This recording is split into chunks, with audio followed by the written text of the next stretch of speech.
Hello and welcome to this exclusive showcase version of Solar Energy, the Route to Net Zero, a programme collaboration between Solar Energy UK and ITN Productions. Solar energy now provides 5% of the UK's power output, and since 2019 there's been no government subsidy. In this programme we've been finding out how solar will play a huge part in achieving net zero goals. We expect the industry to triple its capacity in the next 10 years, so that will be around 10-15% of all UK power output from solar. And how new homes from 2030 are likely to be smart and solar. The exciting thing about solar is that when it's integrated from the start, it really creates a sustainable solution.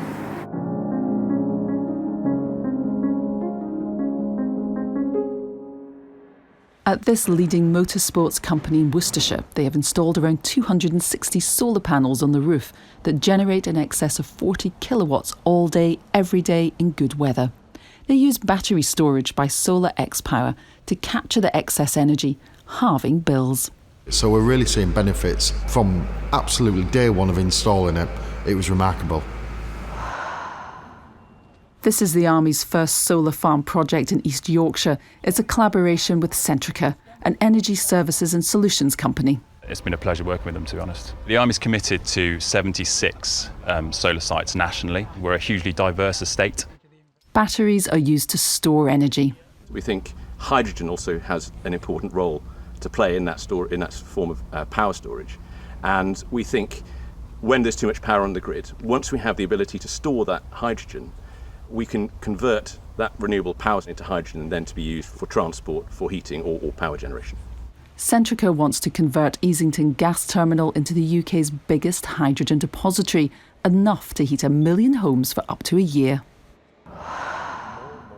Businesses need to hit net zero targets. Voltalia produces and sells electricity generated from solar, which it owns and operates. Voltalia are working with the City of London Corporation. We're building a project and will supply over half of their electricity. And from a City of London's point of view, the benefit is a renewable source of energy to hit net zero targets. It reduces their exposure to price volatility. And also it's a good commercial package. To have a real impact, the solar energy industry needs to triple in size over the next decade.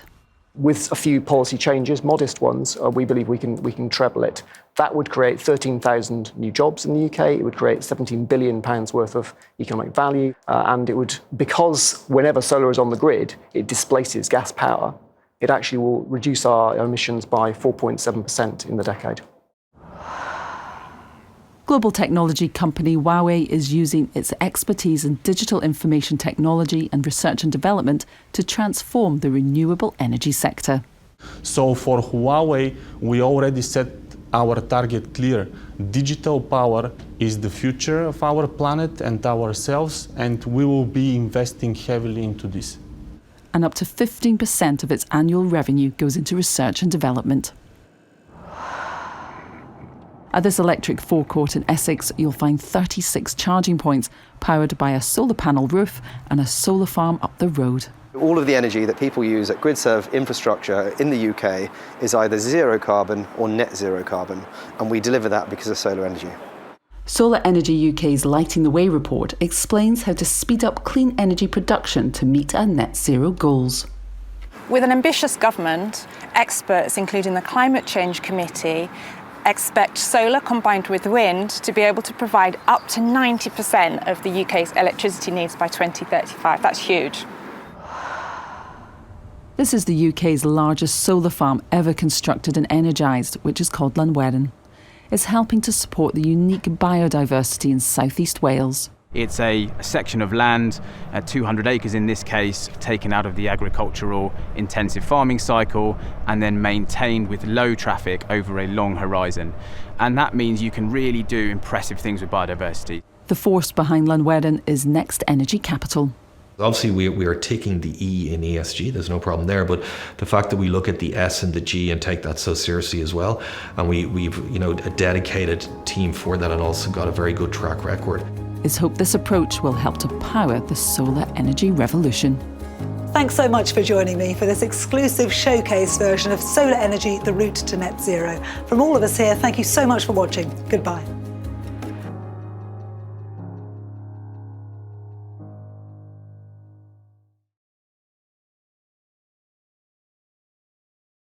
Good afternoon and welcome to you all to, I'm delighted really to welcome you to Glasgow. We have a studio audience as well as a live stream, and this afternoon we're going to be speaking to a whole range of truly inspirational leaders in the solar industry about what we are doing as an industry about climate change.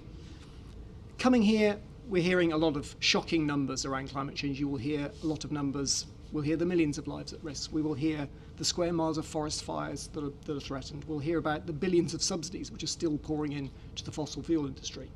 But coming here, I find the most disturbing number I find here is the one we see on the banners all around the city, which is 26, COP26. So here we are. We've had these gatherings now every year since 1995. World leaders trying to prevent climate change. That's half of my lifetime. It's my entire career, effectively, and I've been working on this issue for that whole career. The problem is getting more severe, and it's becoming more urgent. So it's not really any wonder that we hear the phrase blah, blah, blah an awful lot this week. Climate change is a slow-moving crisis, but the political response has still failed to keep pace with it. And the power of those who want to prevent change has still held sway. But the pace of climate change is picking up. This year's dramatic weather events really prove that beyond any doubt. Earlier this year, the town of Lytton in North Canada was made famous for being the hottest place in Canada at 49 degrees, a real sort of a world record for that part of the world. 2 days later, it burned to the ground. This is a very urgent problem. It's happening in Siberia, in Greece, in Australia, across the world. Our house literally is burning down. But the solutions are moving faster than we'd hoped as well, and sometimes driven by policy and sometimes just the technology itself and the momentum behind that development.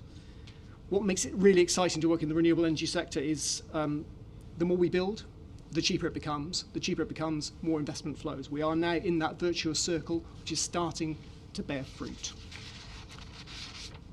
In COP16, we could not have imagined how fast solar and wind have developed over the last decade. The cost of solar alone has dropped by 90% in 10 years. This year, the UK government named solar as the cheapest form of power generation, bar none, in the country. The IEA, which spent most of the decade underestimating the ability of solar to deploy, now calls the technology the king of electricity and expects a huge global growth. So the last 10 years have created a great deal of hope, and the next 10 years have to deliver on that hope. In COP26, I hope we'll hear speeches about this event in this city as the turning point of the climate change debate. But whatever happens in the building behind us, the solar industry and the wider renewable sector will be delivering solutions on land, on buildings, in homes, faster and faster rate throughout this decade. The UK summers regularly now see solar creating 25% of the UK's power in certain parts of the day during the summer. South Australia, there was a moment in South Australia this year where it was 100% of the entire state's energy came from solar. Extraordinary statistics. And yet we barely scratched the surface. It's still a young technology. So in this country, we hope to triple the capacity of solar energy from 14 gigawatts, as it is now, to 40 gigawatts by 2030. That's in line with the Climate Change Committee scenarios and advice for the net zero target for 2050 and for the carbon budgets between now and then. That would probably mean that at least 10%, probably more than 10% of all of our power will be coming from solar. That includes the extra power we're going to need for electric vehicles, for heat electrification during the next decade.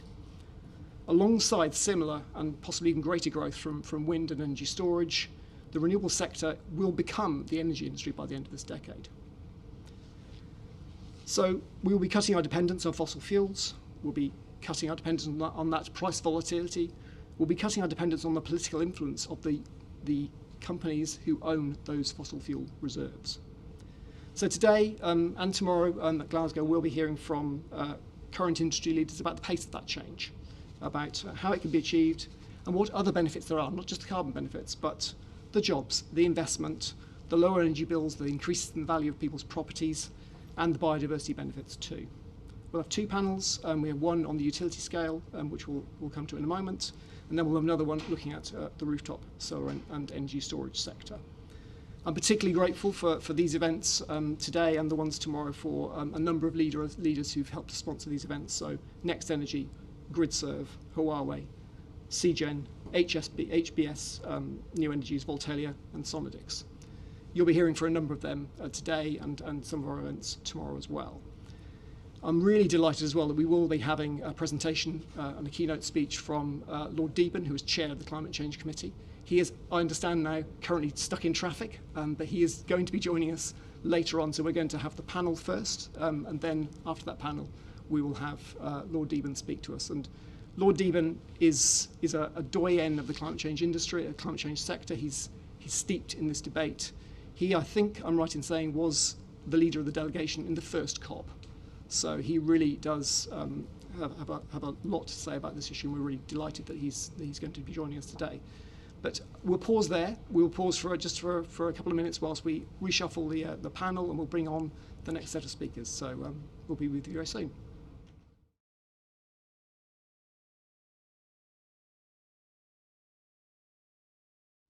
Welcome back, everyone online, and welcome again to everyone joining us here in the studio today. My name's Cam Whitten, and I'm the head of policy at Solar Energy UK. We are coming to you live from the Energy Transition Hub here at COP.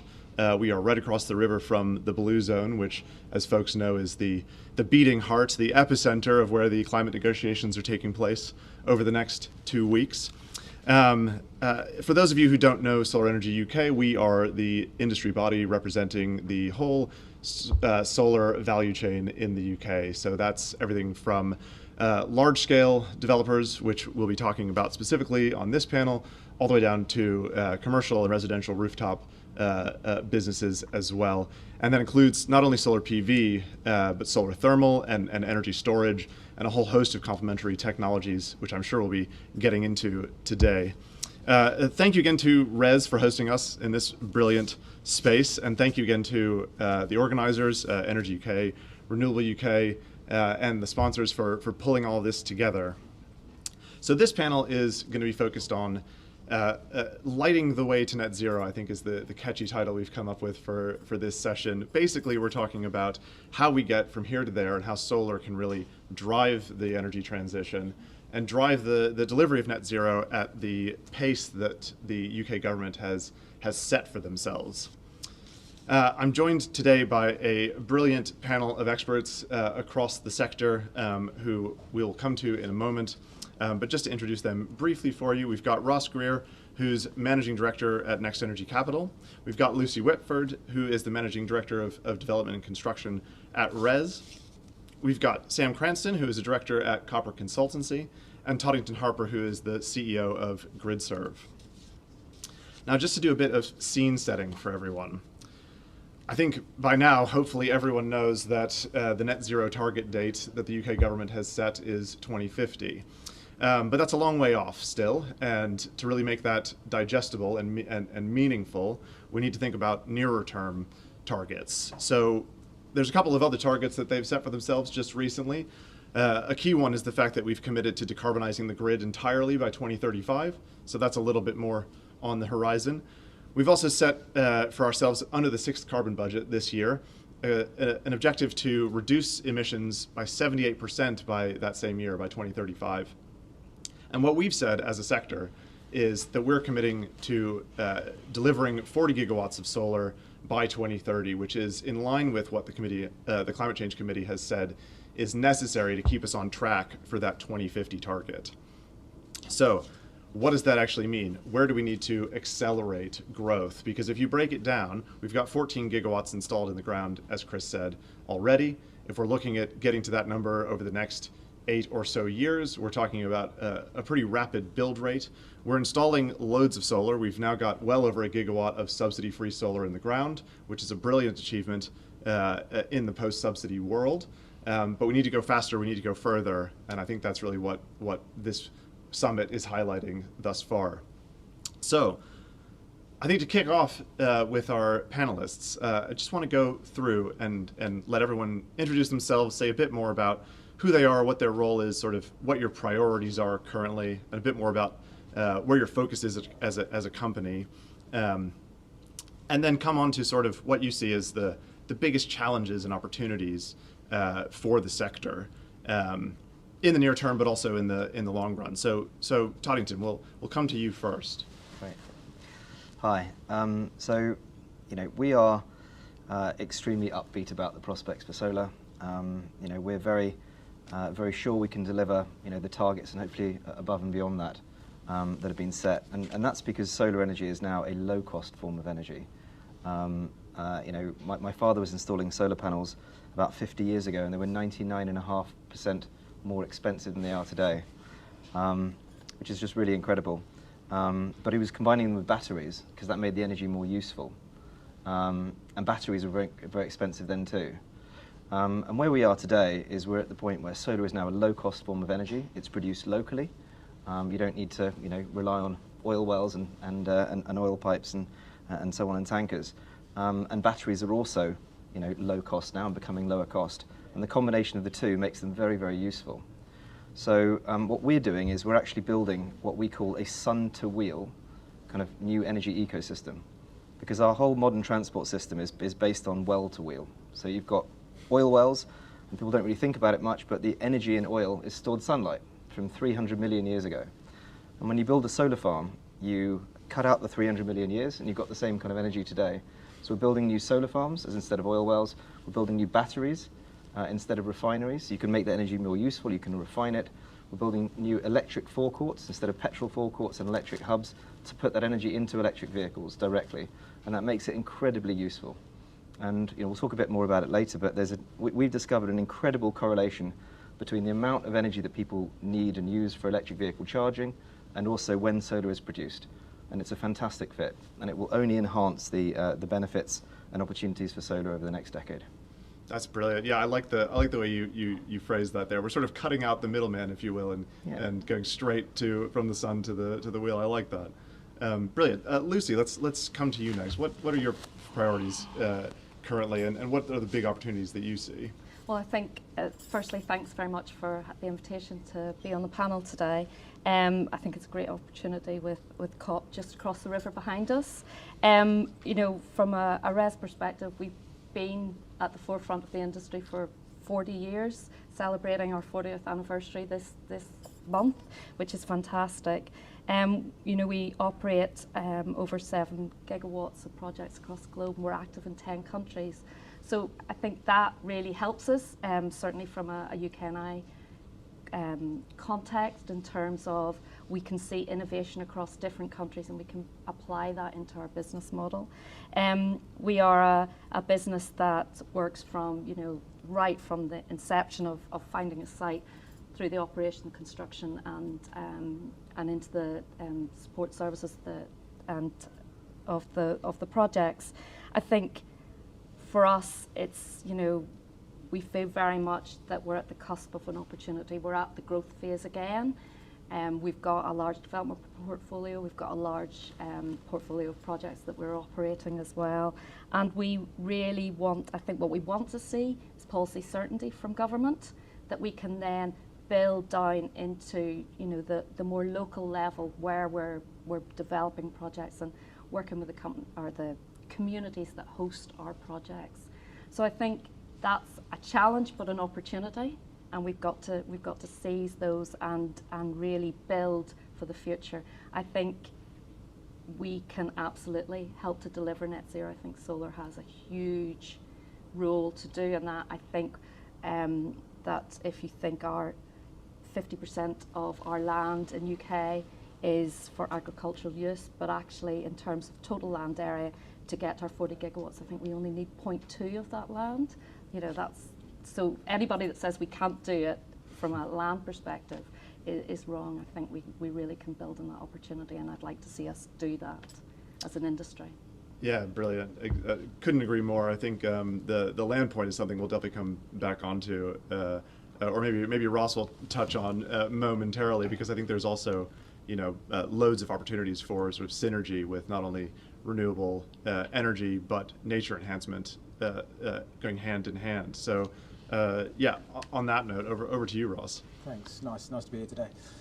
So I think taking your kind of primary question as well, So Next Energy is an investment manager focused in the renewable space. We've spent the last decade building a significant business and significant portfolio of assets across the UK and international spaces. We've been a very early mover into post-subsidy solar, and we intend and believe there is a significant growth wave to come in that space. So our kind of key focus, to answer that question at the moment, is ensuring we mobilise the mountains of capital we need to attack the next decade, and that's really where we've spent a lot of the last 12, 18 months in our business, alongside developing out a significant pipeline to service that as well. One of the key challenges that we've seen to date, of course, is ensuring kind of dual use of solar, so we can combat any arguments around solar taking land entirely out of the agricultural cycle. We've also, as a business and as an industry, done a great job of deploying biodiversity measures across assets. We see significant opportunity to do more of that in the future, but we also see challenges in that as well. So as we continue to drive the levelized cost of energy of solar down, we obviously have to consider the additional costs of those biodiversity measures in the overall picture of solar, and that's not necessarily comparative with other technologies that are doing the same exercise to drive LCOE down. So we're going to be asking government to ensure that we kind of deconflict a number of those challenging areas over time, to ensure we can not only achieve those net zero ambitions, but also promote biodiversity and promote the kind of dual use of those sites over time. Brilliant. Yeah, definitely. I think we'll want to drill down on that deconflicting, how we can deconflict a bit when we come onto it. So yeah, I think coming to you next, Sam, one of the themes I think that's been emerging from COP thus far is that net zero is not going to happen on its own. We're delivering net zero, right? And a big part of that is bringing everyone along the journey with us. So obviously, as we're building out these projects, the views of the local community are hugely important here. And I know your firm has done a bunch of polling on infrastructure projects, and most recently specifically on ground mount PV projects, which I think may well be the first of its kind polling that's been done on a significant scale. So in that context, let me hand over to you then to give us a bit more about sort of where the public is on net zero and on solar in particular. Yeah, brilliant. Thanks, Cam. And yeah, good afternoon, everyone. Great to be here. As you introduced, Sam Cranston with Copper Consultancy, and we specialise in communications, consultation, engagement for major and complex infrastructure projects. So we work across energy, across transport and the built environment. On energy, we work across solar, wind, nuclear, hydrogen, hydro, transmission, and distribution and storage. As well as sort of the day job, as you mentioned there, Cam, we do look to understand what the wider perceptions of the public are towards infrastructure. We've been doing this since 2015, and since then sort of drilling down into various sort of different aspects of infrastructure and trying to understand what people's views are. So just yesterday we released public attitudes to net zero, so time to coincide with COP this week. And as you mentioned, we've just been working with Solar Energy UK on what we think, and we're definitely going to claim is the first of its kind in terms of a wider look at what public perceptions to solar are. So I'm just going to sort of drill down. This is sort of hot off the press, so I've got sort of a few notes and stats sort of just to cover off some of the key points that came out of those findings. So as you mentioned, Cam, I think the purpose of the research was to go beyond sort of some of the usual tracker data that we see that usually shows that solar is very popular amongst the public as a form of renewable energy, but to dig a bit deeper and sort of understand what are the key issues and drivers for people's perceptions. What we also wanted to do with this research is understand how people's perceptions change over time, and how usually we go from sort of project to project instead of looking actually how do people then view a project in their vicinity once it's been there for a number of years. So I'll kick off with that finding, because I think these are some of the most interesting finding from the research. So we found that local support for solar is very strong, with sort of 56% support, 25% oppose solar in their local area. The key bit was very interesting was that, as I say, support does become stronger over time. not a huge amount, but in terms of 17% more supportive, only 2% are more opposed to solar once it's in their vicinity, once it's in their local area, once they get used to it. 66% had no change of opinion. Drilling down a bit further into sort of the demographic detail, it was 55 and overs who had the biggest change to support solar over the course of time, which we found to be quite interesting. The public also supports prioritisation of solar in national policy, and I know that's something that Solar Energy UK has been pushing for a long time. Over 2/3 support that for solar to be prioritised nationally. One of the other key findings that we found was that there is a lack of awareness around the perceived impacts and benefits, which can sort of enable misunderstanding of what those benefits can be, and a misunderstanding of actually what the impacts are or aren't of solar, and that in itself can lead to opposition. So I think all of those sort of figures combined lead us to say, and this was, we pulled this out of our net zero research that we published yesterday as well, that there's a job to do to explain it better, to explain to people what are the benefits, and what are the impacts, and have an honest conversation with people about what they are. People want government, want industry to be bolder in terms of how we go about delivering net zero, and I think it's for industry and us to work together to make sure we're explaining that to the public as we move forward. So there's some other findings which we can pull out as we go, and the report itself we're looking to publish this month. Brilliant, thanks Sam. Yeah, it's really interesting stuff. I think there's a lot to unpack there. So I think one of the key takeaways to my mind was just that everybody wants both government and industry to be bolder, which is really interesting, and also that people are overwhelmingly saying solar needs to be prioritized as far as planning. But I think that as is always the case, we can go further. So Toddington, coming back to you, and I think there's a lot more that the government can do to sort of join up the dots on the various policies that we're seeing coming out around decarbonization. There's a lot more runway, I think, for solar to really be embedded in the discussion around decarbonization of not just the electricity grids, but everything else that we do, heating our homes and transport. So can you just touch a bit more on sort of what more you want to see from government on that front to really build the linkages that we need for solar to be part of a larger system? Yeah, so I mean, I'm not sure that the government have appreciated in the UK just quite how much of an important role solar has to play. Because I think people think that the UK might not be the sunniest country in the world, but it is quite windy. There's kind of probably more of an emphasis on wind. But in reality, we need both. And what the government clearly has really focused on is a need to switch to electric vehicles. But where's the energy going to come from? And so we, at GridServe, we now run the electric vehicle chargers on 85% of the motorway network, as well as building new electric forecourts. So we've got pretty good representation of when people charge, how much energy they use, and the time of day. And what we've noticed, rather to our amazement, is that there's an almost precise correlation in the curve for demand for charging and solar production. And so when people kind of bring those together, it's really clear that if you combine both, real enthusiasm from the government, for support for getting people into electric vehicles as quickly as possible, with actually where's that energy going to come from, then actually what solar can do, if you bring the two together, is it can really cushion the impact of electric vehicles. I think that's really, really important. What it can also do is reduce the cost. Because what we need to do, and why we're all ultimately here at COP26, is that we've got a decade, haven't we? In fact, we haven't really got a decade. We've got today. We've got to fix this within a decade. But it basically means we've run out of time, and we have to fix it now.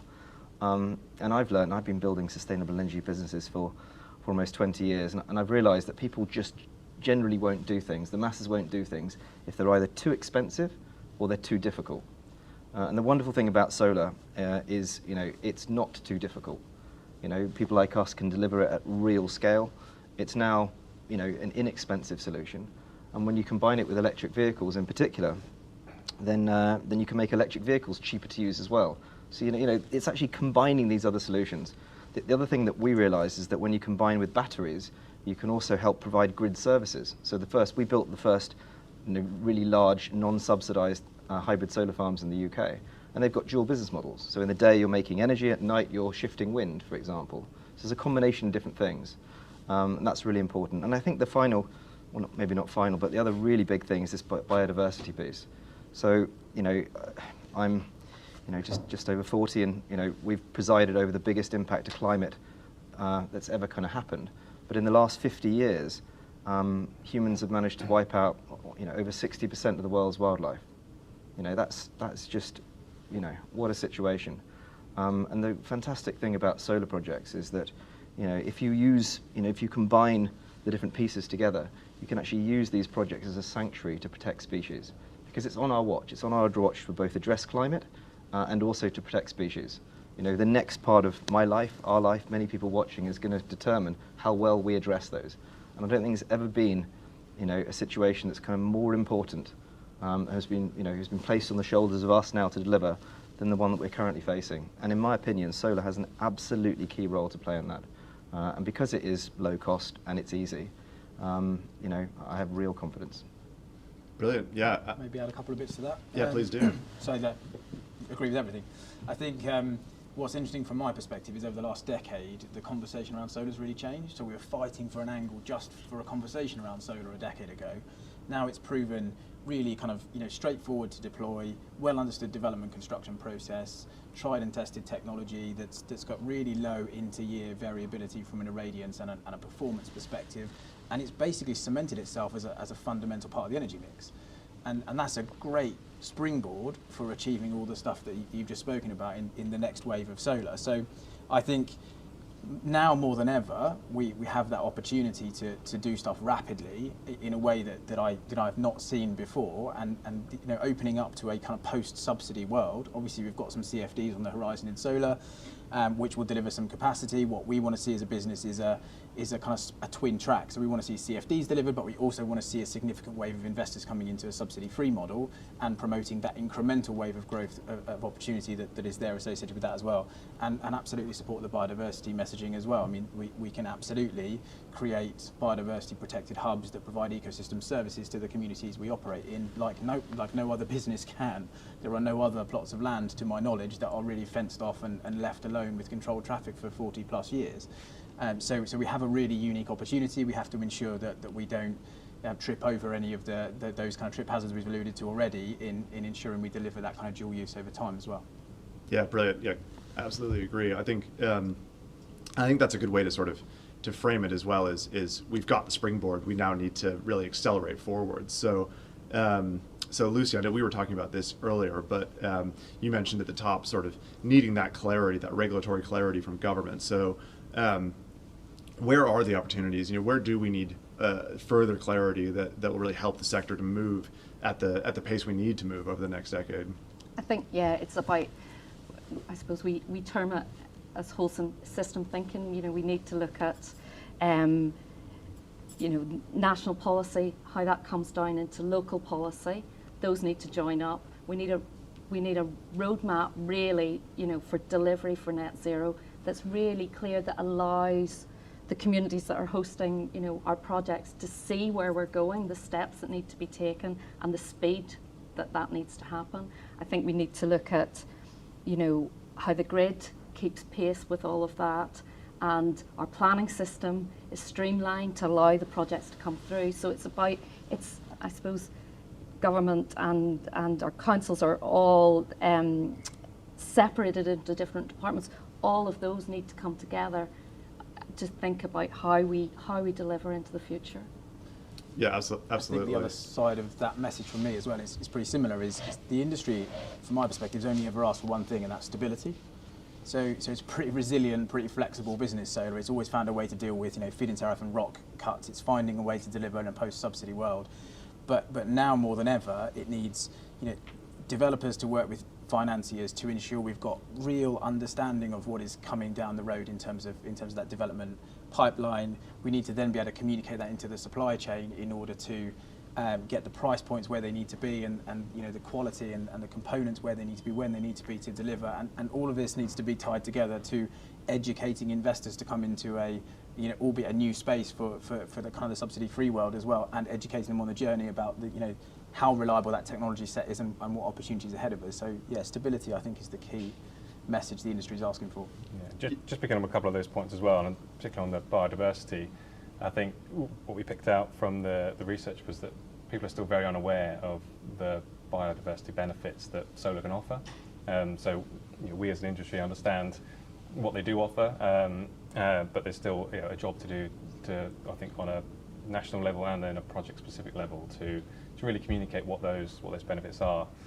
Similarly on planning, people see that as, you know, as one of the biggest barriers still to, so you know, I think that's probably shared amongst industry and the public as to what the biggest barriers are to getting or bringing forward more solar at pace is planning. Yeah, no, absolutely. I think, sorry, did you want to come in? I was just going to say, I think added to biodiversity, and again, we talked about it before the session, I think one of the really important, and probably an area that we haven't, as an industry, done enough about or talked enough about is, you know, in where the projects are, you know, there's highly skilled jobs associated with those.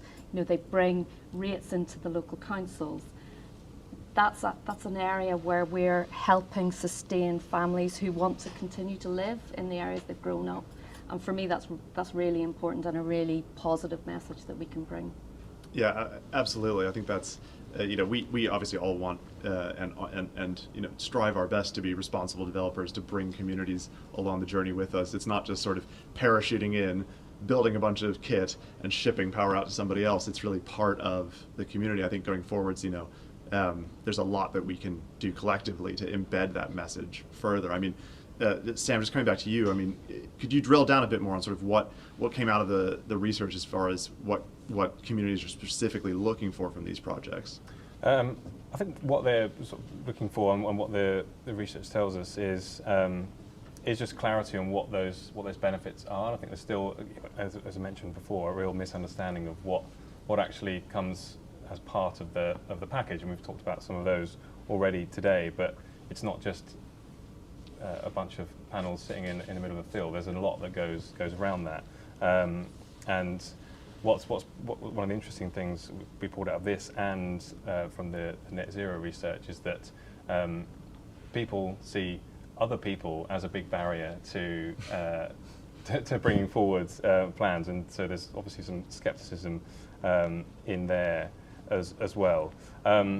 But yeah, people see that you know, they want to keep the environmental impacts down, and I think there's still, again, a job to do in explaining the environmental benefits, but also that potentially the environmental impacts that people perceive aren't as great as they may think. Yeah, jobs, skills is a big one as well, and want to see what the local benefits are. And you know, many of these communities are hosting, as you mentioned, these projects, and it might be solar, it might be other infrastructure or renewable energy projects, but you know, they're being hosted in particular communities, and people want to see a benefit of that, whether that is jobs or investment into local economy as well. Just another point on the biodiversity piece. I mean, some of the most exciting kind of projects that we've done has actually been once we've built projects and we've got biodiversity net gain to kind of engage with, you know, local community. So we've welcomed schools in. Obviously, you need to do it carefully. We've had kids, you know, come along to help plant seed banks, to kind of measure and monitor the amount of butterflies and, you know, different creatures that have kind of been available. We use it as an opportunity to get people from the RSPB along to teach, you know, show like wildlife and, you know, explain what hibernaculars are and the hedgehogs and all this sort of stuff. And, you know, and the kids left with a real buzz, you know, and I'm pretty certain that they'll, you know, retain that. And those people will absolutely be, you know, who, you know, it was a number of years ago we first started doing this, and then grown up to be, you know, supportive, you know, parents and hopefully ambassadors, and now do some of this as well. So I think it's just really important to be able to kind of connect people together, and people to then really understand. I think the other thing is about nature. I mean, people, you know, inherently understand that we need to eat, and that pollinators is, you know, is important. And there's a real problem, you know, our bees, for example, you know, particularly due to some of the, you know, pesticides and fertilizers, are in, you know, a real crisis. And actually, this is an opportunity to protect, to protect pollinators.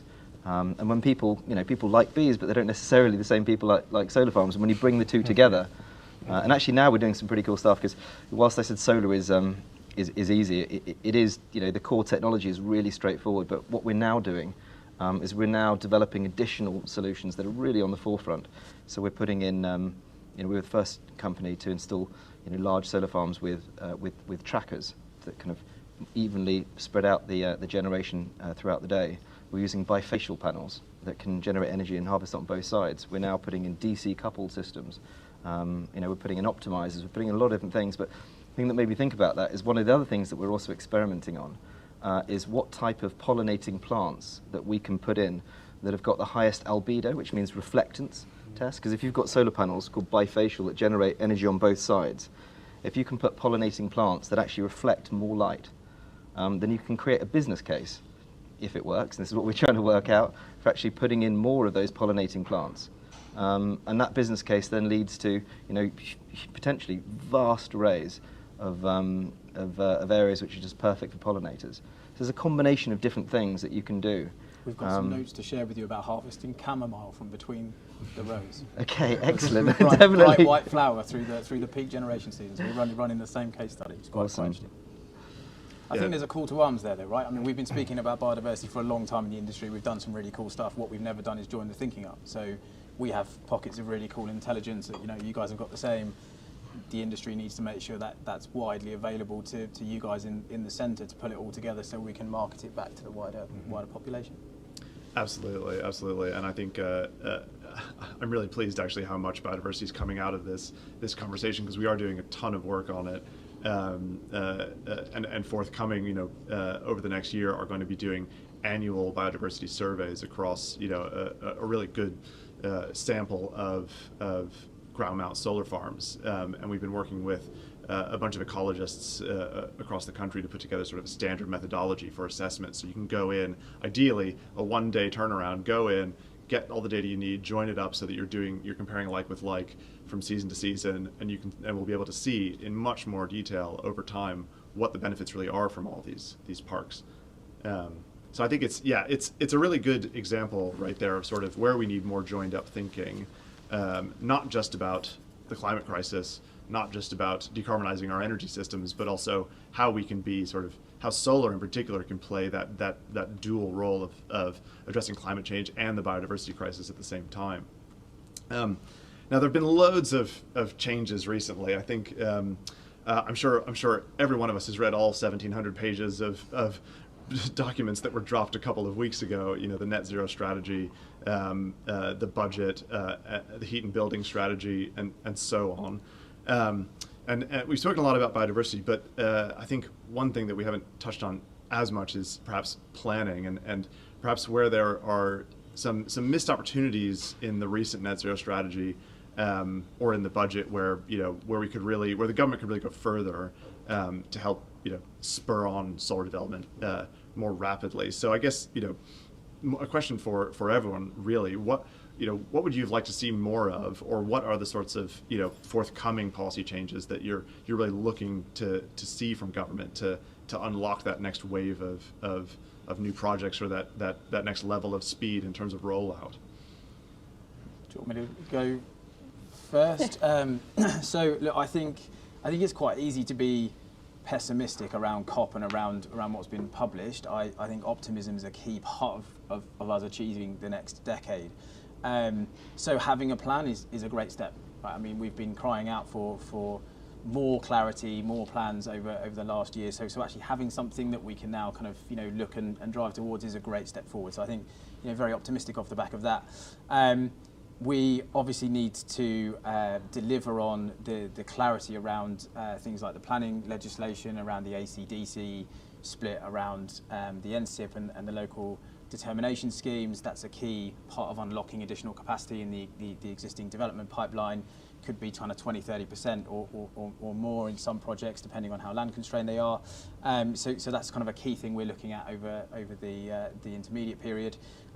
Again, talking about stability, we really need to ensure good, viable projects have clean access to the grid. So over time, that whole kind of ecosystem thinking that you've mentioned already, Lucy, is around is around ensuring that we're able to really kind of develop out the most viable projects, and I think kind of missing pieces of the jigsaw from my perspective are really driving consumer change towards electrification where it's viable. So continued adoption of EV, continued electrification of heat where it's viable. All of that feeds into the kind of expected demand curves that has an impact on those long-term energy forecasts that boring institutional investors like us worry about, because we've got a 40-year asset life, and a lot of our life is about understanding how those curves evolve. So we really need government to be very ambitious and very clear about what it expects from solar over the next decade, because it has an impact on the forecasters' belief around whether we're going to achieve net zero or not. That has an impact on their expectations of forward power price and demand, and that kind of does a big circle back to whether projects are ultimately deployable or not. So from my perspective, it's a bit more clarity, it's a bit more ambition. Yeah, brilliant. Tarleton or Lucy, anything to add there? From my perspective, just coming from a macro perspective, a macro big picture, I think what the government are doing is absolutely brilliant. I think it's absolutely fabulous. It was quite murky a few years ago when you were trying to work out, we're going to need to reduce emissions by X%, by such and such a date, excluding shipping, excluding, it was all kind of like, what does any of that mean? And then, I believe it was Theresa May that, just removed all the ambiguity and said, right, we're going to net zero, and we're going there as quick as we possibly can, and a long stop date of 2050. And it feels that since that point, everything else has been getting around that position, and all these new policy statements have been coming out. And it feels fantastic. I mean, in the solar days, we were kind of almost a bit like fighting the government, because the subsidies were permanently changing, and business was in chaos, and it was all this kind of change. It was a real battle, and it's just kind of great to be working together, I think, because we're all in it together. The wider policy frameworks are now really pushing things forward, and from our perspective, when we're putting in planning applications, there's just an inherent kind of need from the council to councils to want to approve things, because we know we need to get to net zero. We know it's binding. Actually, when it comes to putting in electric vehicle charging infrastructure, there's almost a pull. Please put this in, which is fantastic. When we're combining the two together, it's like, whoa, and this is not just net zero, this is zero carbon. So I guess just from my perspective, it's quite easy to talk about the things that government could be doing better, but I think it's also, an opportunity to celebrate, quite what we're doing. I think we're definitely leaders in this space. We grabbed that net zero mantle, I think, before, the first of, I don't know if we were the first, or certainly one of the first, and we're leading it. And I'm pretty convinced that, of all the kind of net zero pledges that have been made, across the river by other governments, I'm pretty sure a lot of them wouldn't have happened because of what we're doing. So personally, I think it's great. We obviously need more. We need to do more quicker. But the fact that we've got this absolutely clear target now, gives us the direction, the focus, and the consistency that we need to kind of get on with the job. Yeah, brilliant. I love the amount of optimism that coming out of this conversation. We're nothing if not optimistic as an industry. Yeah. Well, I think just sort of building on that as well. I think someone described it earlier in the week as coptimism, but I'm not so sure about that. But I think sharing what the panel has said already, that having that plan is a step forward. It is positive to have a plan. It certainly, as you say, gave the Prime Minister a better platform to stand on, to have that plan in place when talking over the river earlier this week. So obviously the devil is very much in the detail with these things, and the action from what comes out of the strategy, and indeed the action that comes out of COP over the next weeks, months and years will be important. But yeah, absolutely, it's very positive to see that progress being made, and to have those plans and strategies in place to be able to build on that. Yeah, absolutely. I think one of the things obviously coming out of this conversation as well is just that clarity, that certainty. We've got those targets. That gives us the confidence. So I think, and at the end of the day, it's all about how do we mobilize more private equity, private capital faster to really get these things out the door. So I guess Lucy, your sort of what are you seeing in terms of sort of investor perceptions of the UK market now that we've got sort of these frameworks in place? I think that the market's definitely building. I think just going back, the government's really important, but actually the agility within the industry itself. We will, I think, continue to work on and develop and keep going. We obviously ask for policy certainty, but I think then, you know, the building from the companies developing and investing, you know, that will just help create more investment opportunities. I think it's a really exciting time to be in the industry. I've worked sort of on the onshore wind, solar and energy storage. I think what's really important also that investors will want to see combined renewables, whether that's co-location, hybrid. We've got to innovate as well to bring the investors. And the investors, just back really to what Ross said, they want certainty. They want certainty. They want to see plans, and they want to know what's coming from government to allow them to make those investment decisions. Otherwise, they'll just go to other countries, I think. That's right. It is a global marketplace, isn't it, for solar? We're seeing loads of it deployed everywhere. That's a really good point. We want to make sure that our market is as attractive as possible, you know, vis-a-vis everywhere else you could go with your money. But I think that's a really good point about sort of, you know, we don't just want to stop at PV, right? There's so many other things that you can do, that you can, you know, bolt onto these projects to make them, you know, do really interesting things in terms of grid services that we touched on as well. I mean, Ross, maybe you can expand just a bit more on sort of the co-location opportunities and how we can really take solar to the next level with sort of additionality in terms of storage and flexibility. Sure. So definitely an important part of the emerging picture. I think, forgive me, we recently signed a joint venture to fund around 100 million of pounds of battery in the UK. That's our kind of first really material step into the battery storage space. We've done that primarily because it's a good component of the existing portfolio we've got. We really like the way that you can generate revenue from those assets in parallel with the solar.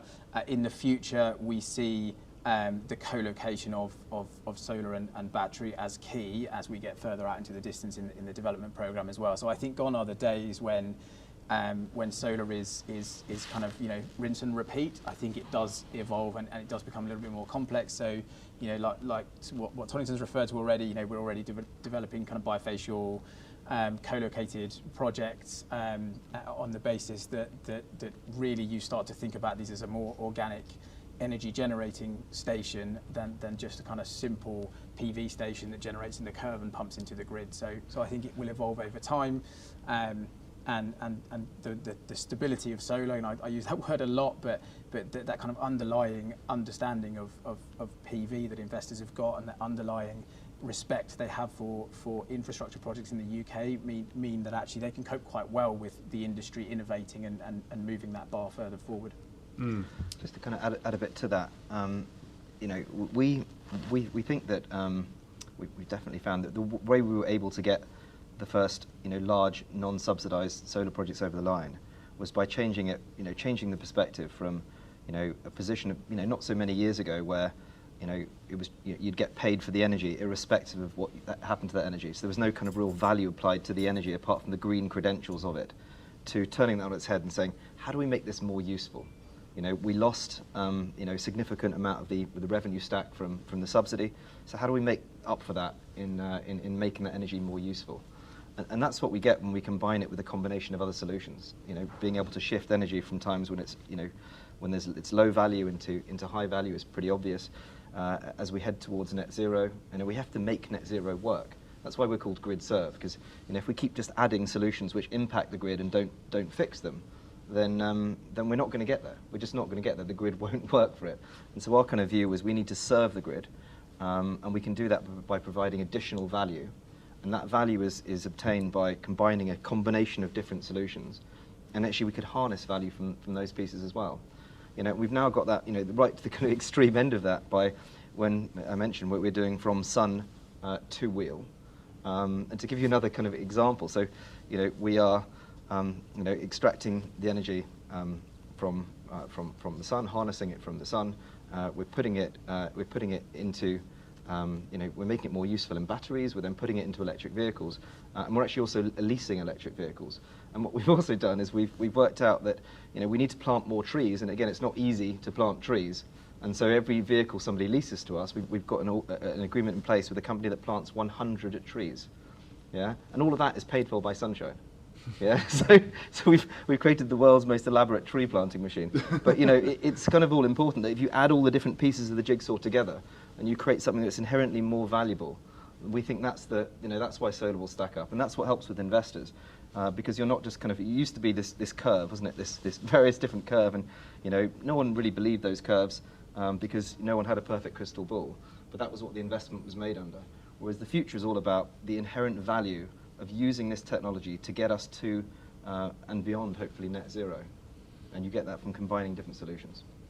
Absolutely. I think, yeah, it's really interesting to hear that sort of the journey that investors have gone on with solar over time. I think is, as you touched on, Ross, the predictability of solar, I think, is really one of its strengths. People often talk about variable renewables as being a challenge in and of themselves, but interseasonally, the sun's not changing its patterns, right? We know exactly what those generation curves are going to look like. We know exactly what we can do with the energy when demand changes, how we can triage and serve the grid, as you say. So on that note, I think we're about at the end of our time for this session. I just wanted to say thank you again to everyone on the panel today for joining us. Thanks for a really interesting discussion. Thank you to everyone in the studio and online for joining us today. And we hope you enjoy the rest of your time at COP or viewing COP remotely.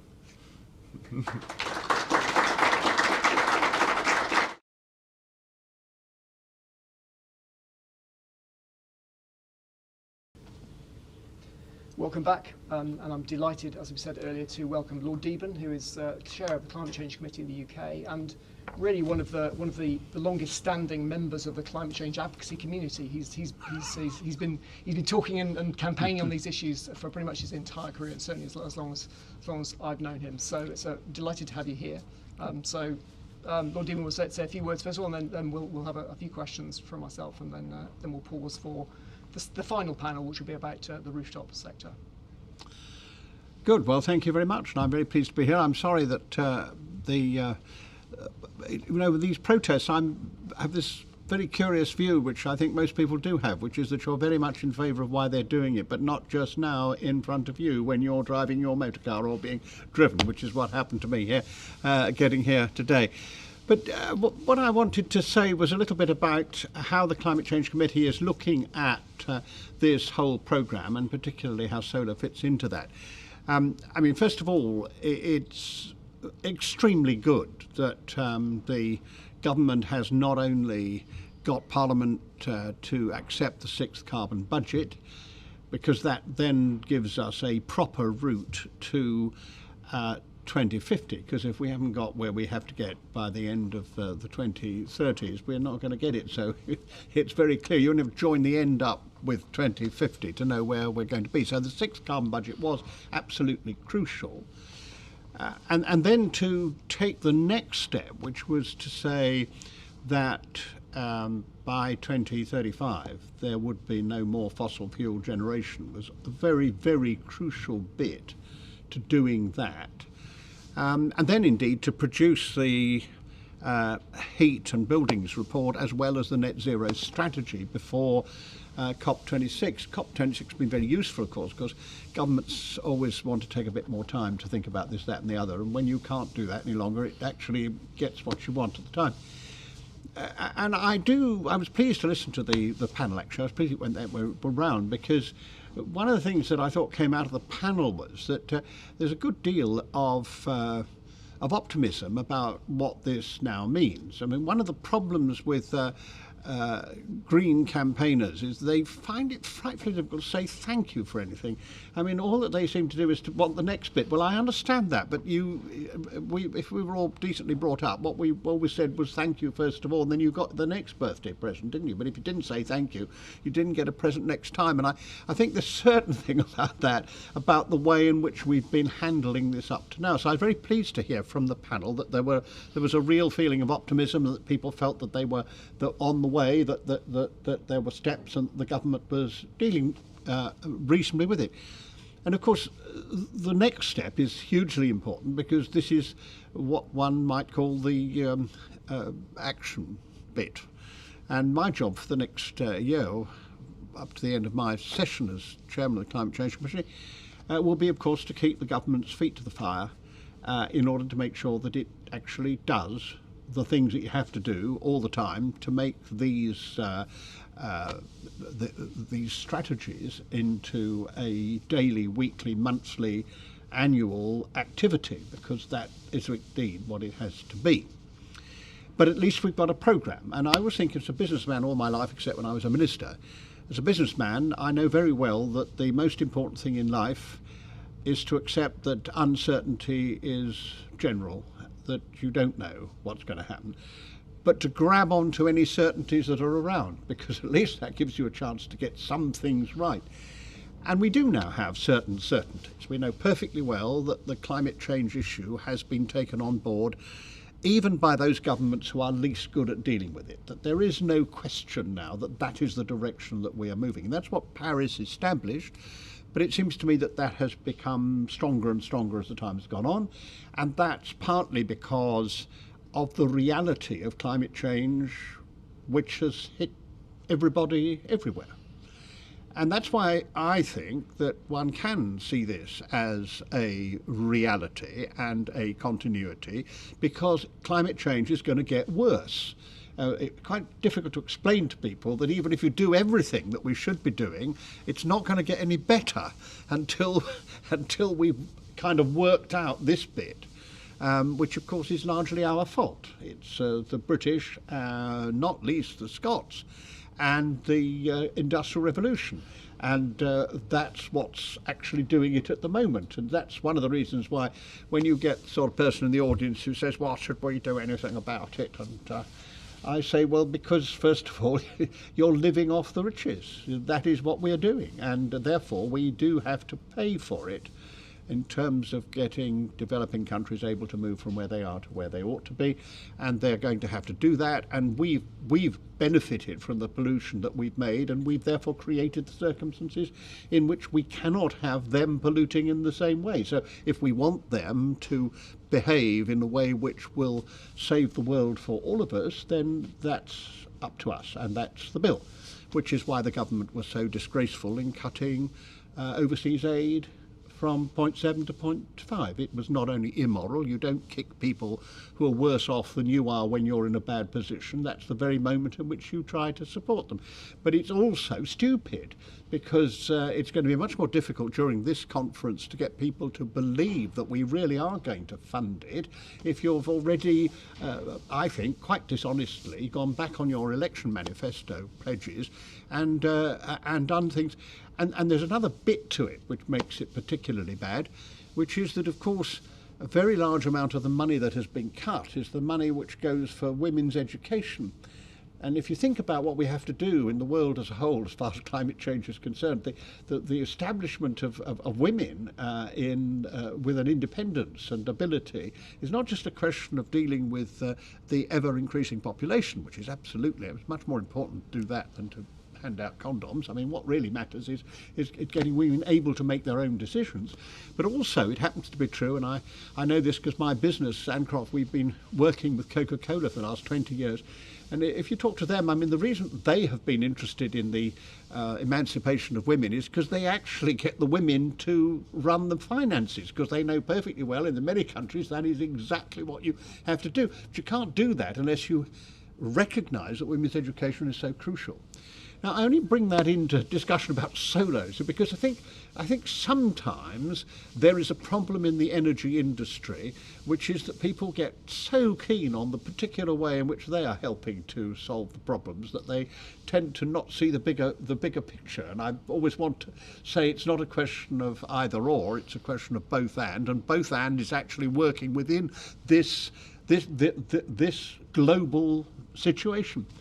And of course, it's not only the industry, it's rather like government. I mean, government has this huge problem of being siloed. And when Bayes produces this very good document, I say very good because it was largely all the things that we said in the Climate Change Committee. So it was obviously very good.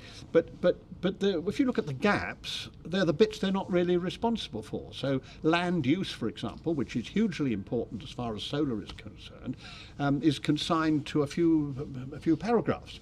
Where that's because DEFRA is supposed to be doing that, and DEFRA hasn't done it.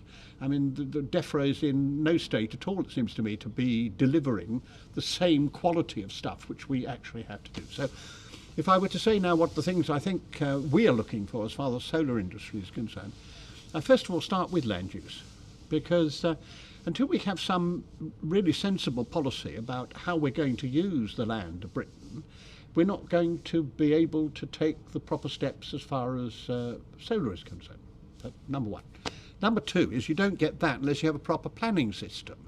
And the difficulty is we have a planning system which hasn't been brought up to date, and therefore doesn't include anything about net zero. So nobody has to take any notice of the fact that the government has signed the Paris Agreement, that the government has committed itself statutorily to reach net zero, that the government has actually made 6 carbon budgets legally binding, but there's nothing about that in the present planning system.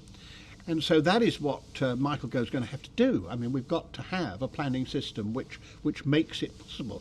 And I think the best example of this is this ridiculous concept of building a coal mine in Cumbria. Now, it's ridiculous because they should never have got to this stage without somebody telling the Australians who are doing it, you do realise that after 2035 you're not going to be able to use coal in the way you think. So giving you planning permission, as they originally did, till 2045 was in fact dishonest, because 10 years of that weren't going to happen anyway. But when you look at it, you find the Cumbrian County Council had no recommendation of that at all, because it had no advice of that. There was nothing in the planning system.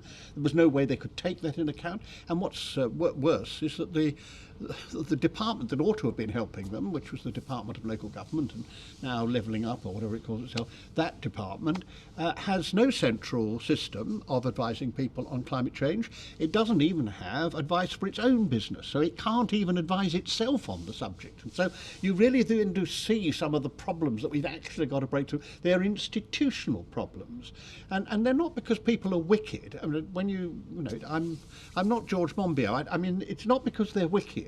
It is simply because we have a structure that hasn't caught up with what needs to be caught up, and that's going to be more difficult than many things, because as we all know, that structural change is particularly difficult. Which then comes to the third thing, which is that if you get the planning system right and you make sensible decisions about that, then you've also got to make sure that you've got the electricity system itself right. And I do find the way that the government looks at this is still too marginal. It still doesn't understand that there's a systemic change. And I can't tell you how many times I've had to talk to senior people and explain the simple matter, which is that it's best thought through the French, actually, because they used to call they do call their generating stations, as you know, centrales. And that really explains how the system works. You had a centrale and it shoved stuff out. Now we don't have a centrale shoving stuff out, we have a lot of pieces shoving stuff in. And that does, in fact, I know it's not very scientific, but then I'm not a scientist, which makes it very easy for me, because I ask the most difficult questions. If you're not a scientist, people have to explain to you in a way that you can then explain to Mrs. Miggins, which is an important part of this. So you say to them, well, if that is a totally different sort of system, and we're not thinking about it sufficiently like that, and we have to. And the best example, of course, it is the ludicrous situation of offshore wind, where we've got all these arrays out, and we've still got a system which is designed to increase competition, which means that every array has got to link in to onshore separately, because it's not allowed to have some kind of common system. No sane person would run the electricity system like that.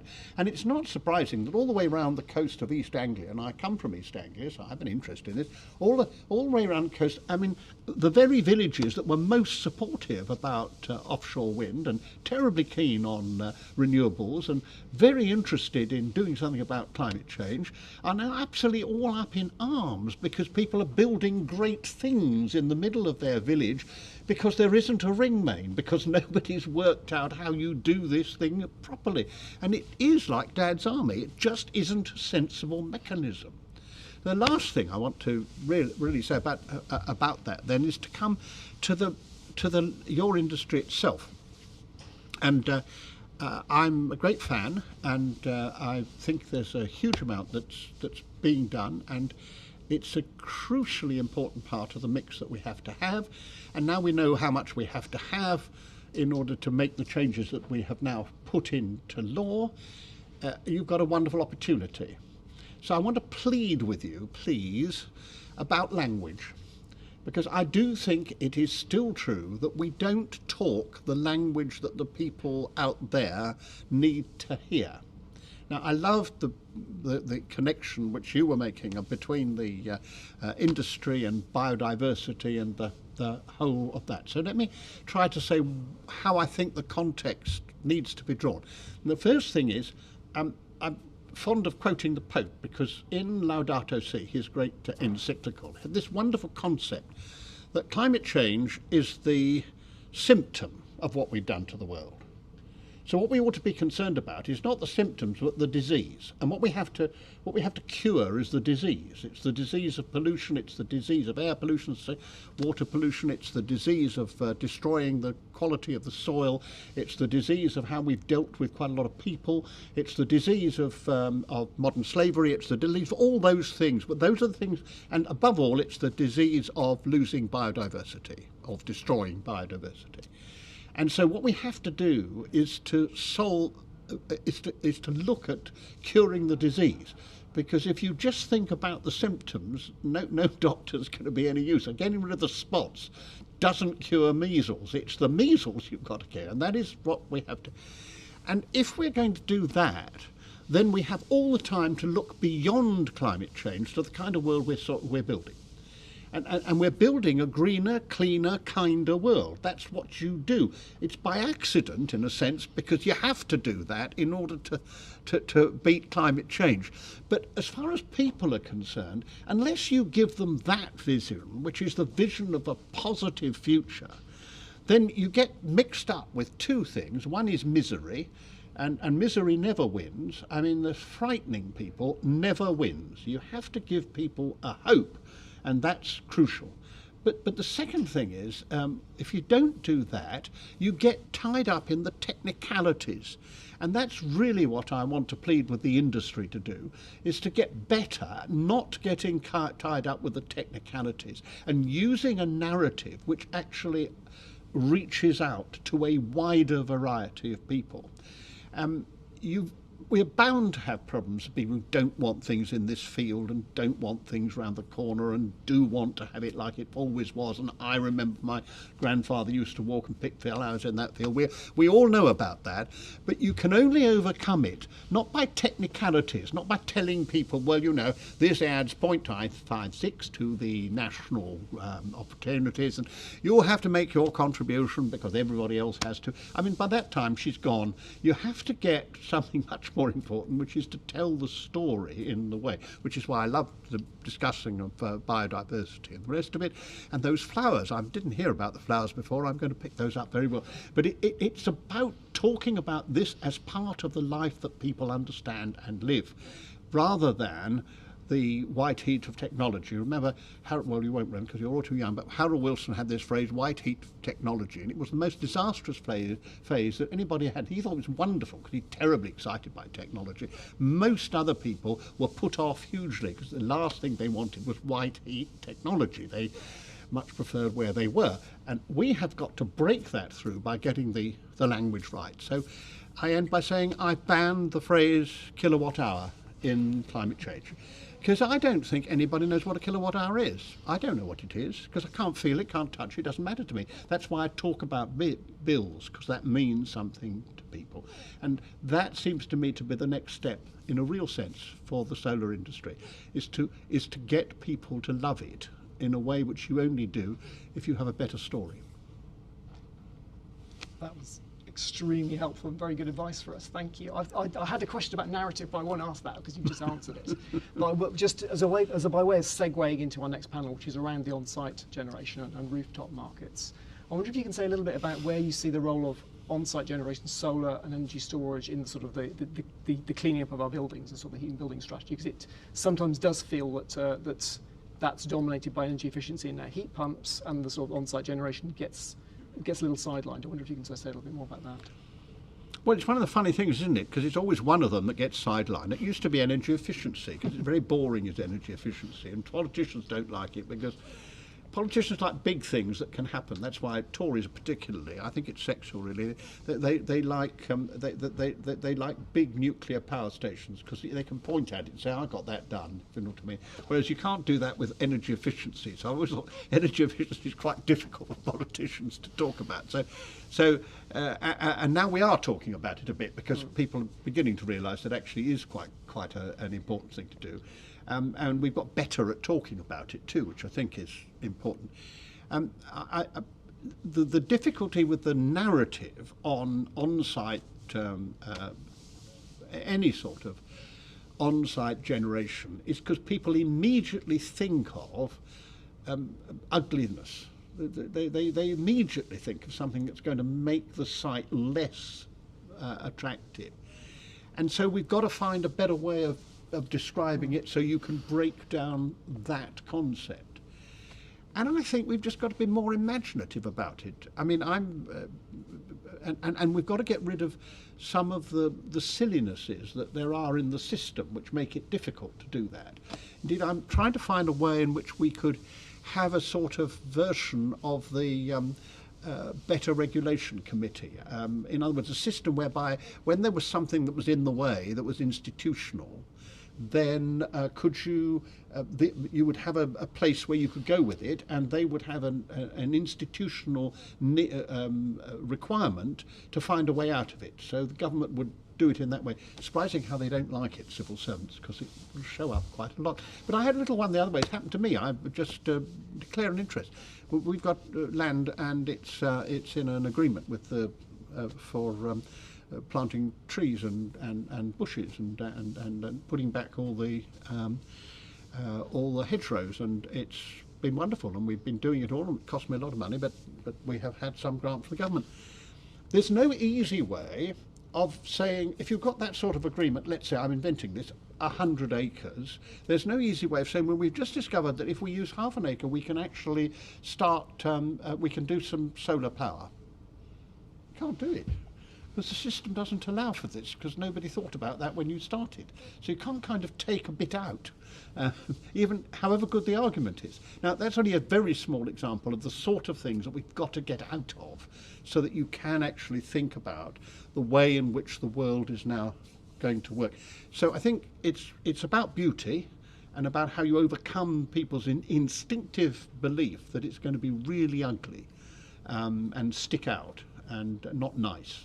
And then the other bit is, how do you get the institutional things that are out of there? Because some of that on buildings is just simply the rules and regulations, and some of the ways which local councils interpret them. Then you come back to the planning bill, which is going to have to cover that. Thank you very much. We have to close now and move on to the next panel, but just thank you very much for your time. It should be said that Lord Deben was our first leader of our first delegation as the UK for the COP1. So he was there at the beginning. Incidentally, that was also chaired by a lesser-known German environment minister called Angela Merkel. So we have a strong heritage here in our midst. So very much thank you for your time, and good luck with the rest of the week. And thank you. We'll see you again. Thank you. Thank you.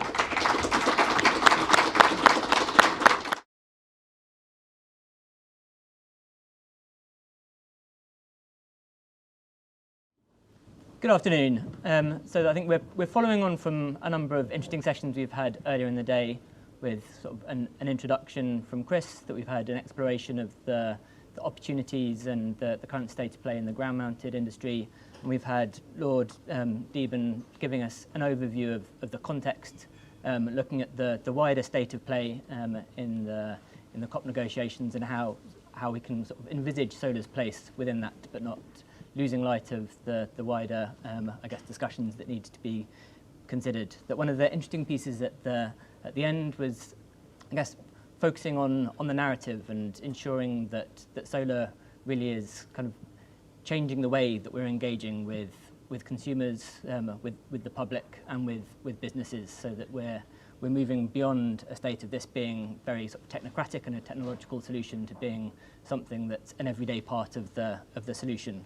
Also, a focus on it moving beyond being ugly, which is something that Solivus, the firm that I work with, has been working on from the start, that designing sort of solar solutions that are beautiful and people want to be around. That I'm Matt Black, the chair of Solar Energy UK, and that I'm joined today by a number of panellists who are kind of leading lights and leaders in different areas of the rooftop sector, that will be exploring the current state of play, the areas for growth, and kind of diving into the different challenges that are being experienced as we start to look at different sort of subsectors within the rooftop sector that are being developed.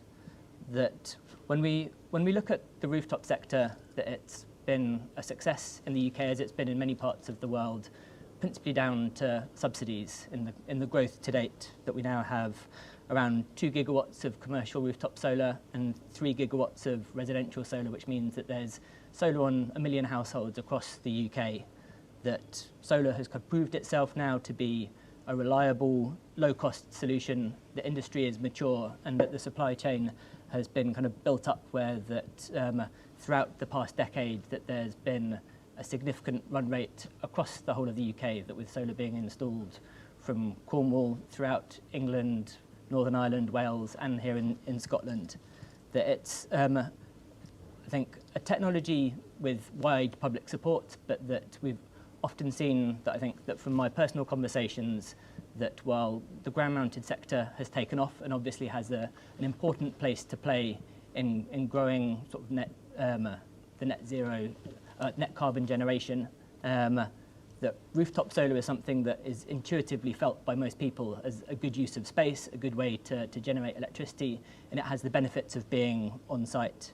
But I think that now that we can say that it's now got wide support across a number of different stakeholders, certainly in the conversations that I've been having over the past year or two, that there's been a significant uptake in investors, kind of businesses, consumers, now all sort of falling into alignment around the need to decarbonise, that the kind of announcements and the commitments around net zero seem to be biting, and that now whenever you're having a conversation, that there seems to be sort of an implicit acceptance that this is the way that the direction of travel, the way things are moving, so that then we get into the detail of how we actually make that happen, and that moving into the challenges of going from something that's generally perceived to be a good idea, that a way to decarbonise operations, something that's going to be delivering sort of a lower cost form of energy, but that involves an amount of complexity. I think that it's also kind of a testament to the sector, the diversity of installs that we're seeing, so that now that we see sort of rooftop solar being delivered across the whole range of roofs, that from now on a merchant basis, sort of post-subsidy, that we're seeing rooftop solar being installed on homes, that both new build and retrofit across sort of businesses, that in the commercial and industrial sector, and also in the public sector, on schools and hospitals, and that we're now sort of moving towards quite a robust run rate, that despite the disruptions of COVID, that the rooftop solar sector in the UK continued to deliver new capacity despite the challenges, and that in the last quarter 97 megawatts was delivered, which is sort of shows the state of growth. On the panel today, that we're going to be exploring a number of issues, looking at the opportunities for the rooftop solar sector, seeing that how it can help to deliver on a number of the government policy initiatives that have been announced sort of in quick succession over the past couple of weeks, along with the kind of the wider commitments to net zero. Also kind of specifically around enabling the decarbonisation of heat and transport, where I think that solar can play a significant role being on site. And finally around the kind of the movement towards making solar standard on new buildings. But that with that, there kind of do remain a number of challenges that we can talk through around grid and regulation. Supply chain issues continue to be something that are being worked through, and that if we're looking to deliver what we need to deliver, that there's going to be a need for more skilled workforce to be able to meet that. That in previous sessions this afternoon, that we've heard about the need to be able to deliver significant growth in solar alongside all of the other clean energy technologies over the next decade. That as an industry we've made a commitment to treble the amount of solar on the grid over the next decade, which will see in 2030 us getting to 40 gigawatts of solar. But that requires swift action and a constant run rate over that decade.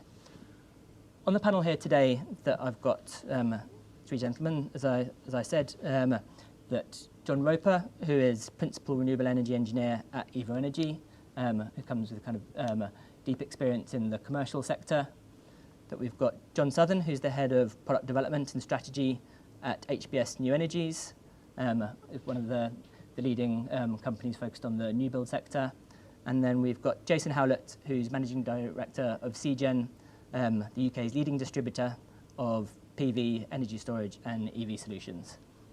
So I think that with that diversity of experiences, it'll be interesting to dive into some of the challenges that we see and the opportunities for the sector.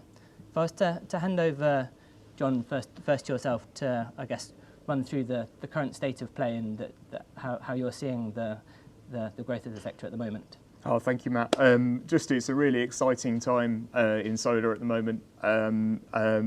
We, for the first time last year, Evo Energy were able to put a 5-year business plan together that we then had to tear up as COVID hit. We're seeing real organic growth in the sector. With post-subsidy, we're relying on solar paying for itself with the bottom line of saving people money on their energy bills, saving people carbon, and in the commercial rooftop sector, obviously we're filling up people's roofs. We're using space that is essentially wasted space that no one's ever thought of putting stuff on there before. We're not taking up lands, we're not taking up fields, and when we go and talk to customers today, they're not looking like at the old ways of doing things, like with BREEAM, what's the minimum amount of solar we can get on to make that building hit an A+ or whatever. No one thinks about that anymore. What they're thinking about is real. What is our total energy use in this building? What is our factory processes? What do we use in a year? What can we use to offset the electricity here? And if our roofs ain't big enough, what about the car park? Why can't we fill up the car park with solar carports? Evo Energy here also, we're Evo Energy, we're evolution of energy. That's why we called ourselves Evo Energy. And we're not just only looking at solar, we're looking at batteries, we're looking at supporting the grid through grid services, we're looking at using batteries to peak shave on grid connections, so you don't need a bigger cable going into your factory anymore. You can use solar combined with batteries and actually save on money connecting your factory up. Also, we're supporting in much more conjoined, multi-technology, multifaceted solutions. We've opened up the UK's first solar-powered park and ride last month in Leeds in the summer, where you can park up your electric vehicle, plug it in, it charges off solar PV. You can go to the terminal, buy your ticket, get on an electric bus that's powered by solar and catch the bus into Leeds City Centre. These are the types of projects that people are now thinking about in the whole. It's not just a single solution, solar solution anymore. What people are looking at is how to offset carbon in and around, and solar's a really easy solution to do, because you know that every bit of juice that comes off a solar PV system, Lord Devon said I'm not allowed to use a kilowatt hour anymore, so juice, it either goes into the factory or goes into the grid, and that's a real easy, simple thing to tell people, and that's how businesses are looking at things now. And I don't know, these gentlemen will also probably say the phone's been off the hook. We've seen real organic growth in the industry now, and what we're looking at and where people are going now is looking at not only owning their own solar, but also owning their own distribution systems and smart grids. You've got large blue chip companies who have got the problem of electrifying their fleets, and that's where solar, battery, EV, and who knows what's happening with hydrogen and things in the future. That's all coming together in one picture, and that's where Evo Energy is evolving energy for the future. Fantastic. No, thanks for that. And I think that it's really fascinating to hear now about that evolution towards those integrated solutions. And often it's been sort of spoken about the use of batteries, but I think that now that on more and more regular basis that we're seeing these being kind of twinned with those solutions. Yeah, I mean, a battery is like a Swiss Army knife. You've got it, and you can use it in so many ways. You've got your weird squirrely thing that you pull out from stones from your horse's hooves, and you've got grid services. You've got you can use it straight for solar load shifting. You can use it for peak shaving, so you don't have to have as a robust distribution grid. Equally, you can use it to cascade electric vehicle chargers, so you can have EV chargers charging through the night on your fleet. There are so many different ways you can use a battery, and I think we're only just scraping the surface of those things. Obviously, the financiers and those people who are looking for robust investment cases are looking at grid services and regular incomes, but once you combine batteries on on-site locations, you've got so many more things that you can do that aren't just supporting the grid. Obviously, that's a very important thing as well. No, of course. John, that if you could kind of reflect on what you're seeing in the new build sector, and I guess the other areas where HBS are active. Yeah, thank you for having me on the panel as well, Matt. And really interesting, John, what you mentioned earlier as well. You won't be surprised. So we've been installing solar and renewable technologies for about 15 years now at HBS New Energies. And as with John, it's a very buoyant time, organic growth around it. But the question remains is, can we get to tripling that demand for solar and renewables? And there is a lot of reasons why I think actually tripling is quite conservative in the new build market. So there's there's customer sentiment. So it's no longer seen as a horrible thing to put solar on your roof. They're a lot better looking now. The new inline solar systems that we provide go flush, take away the tiles that are underneath it. So look absolutely fantastic on the roof. So customers now want this as a badge of honour on their houses. They can see it. The current energy crisis has meant that people are worried about energy costs, and solar and other renewable technologies like battery can help insulate customers away from this. And that's driven by the fact that the technology is moving on the whole time. The size and the power output of solar has increased dramatically, and the costs have come down, making the economics a lot better for end users and for companies to install solar panels on there. Not to mention the availability of solar is a lot easier for people now. So it's very circular economy now. We're talking about increase of green mortgages or green financing for end customers, which works for the banks because they get their EPC ratings up. Their customers are less likely to default because their energy costs are lower, and the customer saves money on their energy bills. But what I really want to say about solar and other renewables is how they're enabling other decarbonisations part of it. So you mentioned earlier, Matt, yourself, the electrification of heat and transport. When you take away the gas grid and you put on millions and millions of electric vehicles that need to be charged, you need to power these some way, and we can't just have that extra demand coming straight from the grid, especially at peak times. So you're going to need to generate more and more on the roof. You're going to need to store more locally, whether that be on an individual house basis or a development basis, and you're going to need to be able to offset that and feed it back and help balance the grid on that side of things there. So it all goes together, and it's not just one technology that's going to do this, but then if you optimise them all with home energy management systems or combine them with green energy tariffs, the likes of what OVO have or Octopus have with time of use tariffs, you really can have a win-win for all concerned here. And that's why actually it's a really bright future for solar and other renewables in the renewable sector, and one which we see a dramatic growth coming. Fantastic. No, I think it's great to hear that buoyancy, and that it's obviously aligns with a lot of what the government has been committing to around that kind of increasing the number of houses that are being built, but also around the rollout of EVs, heat, and I think that now kind of solar catching up to your point, John, moving just from being a box ticking exercise to being something that's actually designed to maximise its utility, and that hopefully that I think that certainly we see kind of that those who are leading the sector that moving from beyond that box ticking, and that I think that the regulation is slowly going to be pushing those laggards towards that case. It's a really easy one as well, Matt. So in the renewable sector, it's a lot easier to put solar battery on a new build house than it is on a retrofit house as well. You've already got the scaffolding there.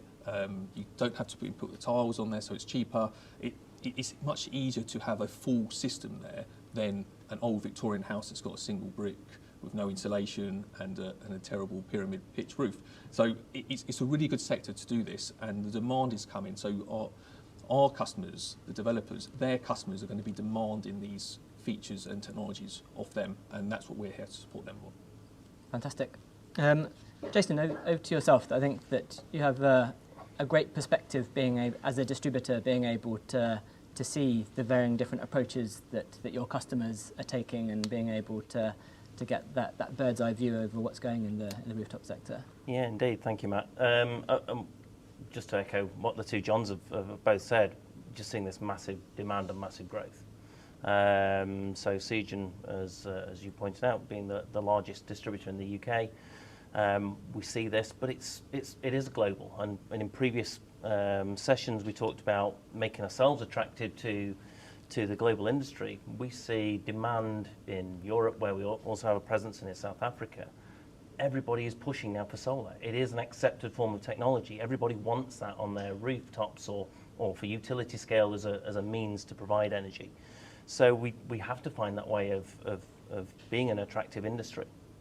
But for us, we have seen this massive demand, and John talked about ripping up the business plan, and we kind of almost did the same. We set a 5-year business plan just at the beginning, after the after effects of the COVID first lockdown, and we're already at year 2, because we've gone way beyond what our ambitious targets were for year 1. We're almost achieved 2 years worth of growth because of demand. And so this is one of the biggest singular things, and I echo the sentiment that's saying, well, tripling of solar, we can probably do more. There's a number of factors, and I'm sure we'll get on to talking about them in due course. There's a number of factors that will probably challenge that, but the sentiment is there, the willingness is there. We see it from a number of industries, the food sector. They've been very buoyant during COVID. They're investing in their property fleet and putting solar panels on their rooftop, because it is a dead space, but it's a space that can start earning revenue and solving some of the energy challenges that they have. The residential sector, we've seen a number of different factors come into play where more a number of people have disposable income. They couldn't go on holiday, they couldn't spend money in restaurants because of some of the challenges. They're investing in their home, and the rising cost of energy is just making that a more and more attractive sentiment in their own mind. They're not worried about the payback, they're not worried about the cost. They're thinking, this is something I can do to make my bills lower. And going on to Lord Debon's point, it's not how many kilowatts they've got on the roof, it's how much can I save. And we've got to be truthful in how we portray that. So, and very, very honest in how that can be done. So there's a real demand. I think we've reached a tipping point in how solar is perceived, and how solar will be adopted by so many different sectors, that there's just such a pent-up demand. People are desperately wanting solar, and that's all we see. Fantastic. No, and I think that I think hearing about that tipping point, that widespread significant growth, and that kind of coming from a variety of different angles, points to a bright future as we look to try and enable the growth that we as an industry need to deliver to be able to kind of fulfill I guess, the potential of the technology in the sector and being able to help deliver on the wider sort of national targets. That you mentioned there that the recent, I guess, energy price rises that has, I think, changed a lot of consumers and individuals' perception of the energy that they're using and forced them to kind of reconsider their relationship with energy. I think it'd be interesting to pick up that how you're seeing that playing through in the conversations that have been being had. That is it a fundamental shift? That is it something where that it's just more of a marginal change? That is, have any of you got anything to add there? Yeah, so from our side, it just makes the conversations a lot easier to start, you know, because it's very topical at the moment. So people are worried about energy prices.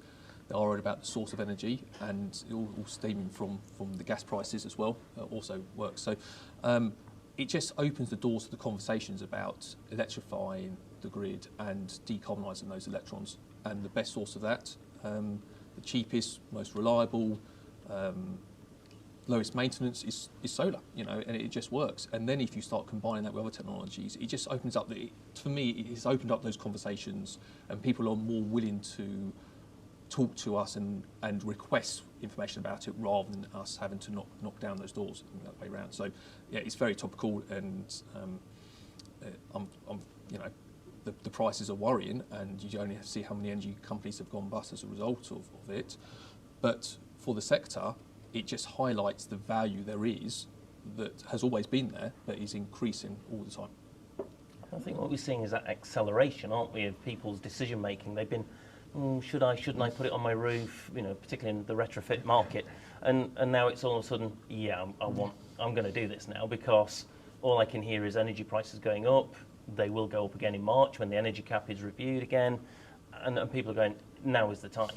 I've got a little bit of money in the bank. It's doing nothing with interest rates. I might as well invest in my property. At least I'll get a return off that that far outweighs what I could do with just leaving it in the bank. So I think we're seeing this real acceleration of decision making, that people say, yeah, I want it. And probably John will find as an installer, I know more in the new build sector, but it is now getting to that point of they're queuing up, literally queuing up, where only a year ago, a lot of people looking at leads and lead generation. Now people are just literally lining up to get solar put on their roof. It is something that people really do want.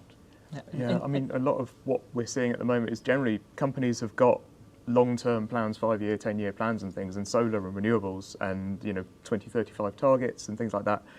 Solar's in there anyway. They're talking about carbon, they're talking about energy saving, they're talking about decarbonisation for their entire business. Solar is a factor in that. The high energy price at the moment is possibly could be a temporary thing, but at the moment it's a shot in the arm. It's that extra thing that adds. It focuses the mind a little bit, and also what people are finding at the moment with the high energy prices, it's that extra risk to the business. If you're building you've got a production line and you're building stuff in a factory, you want to know what your energy price is 1 year, 2 year, 3 year in the future, and solar can give that reassurance. It's already an attractive levelized cost of energy. It's your pence per kilowatt hour or unit of energy is already low or lower than the grid, and will continue to be so for a number of years. But equally, it gives you that static pence per kilowatt hour for 10, 15, 20 years on your roof that you control. The other element that we're seeing at the moment is where people are looking at how much more control do they have on their industrial units and new build parks. So where you've got big box developers building out stuff for the mail order market, and warehouses up and down the motorways. As you drive up and down, you see these large skeletal structures of steel being erected. Those developers are looking at how they can basically put solar on a number of those units and control which units use the solar. So we've installed a private smart grid in Rugby, where there is one owner of the whole park. There is only solar on one of the units there, but that unit distributes energy to the whole park. So all the customers, all the tenants in that park use that energy. and that developer can control where the renewable energy is used, and then basically that adds a better business case for the owner of the solar park and the solar panels, because all of the tenants benefit from that rather than just a single tenant in that unit. And I think we're seeing that element in the new build sector as well. There's some great work being done up at University of Nottingham at the moment with housing development, with some solar panels on a number of different houses feeding back into a smart grid, supported by a battery, supported by a global heat pump.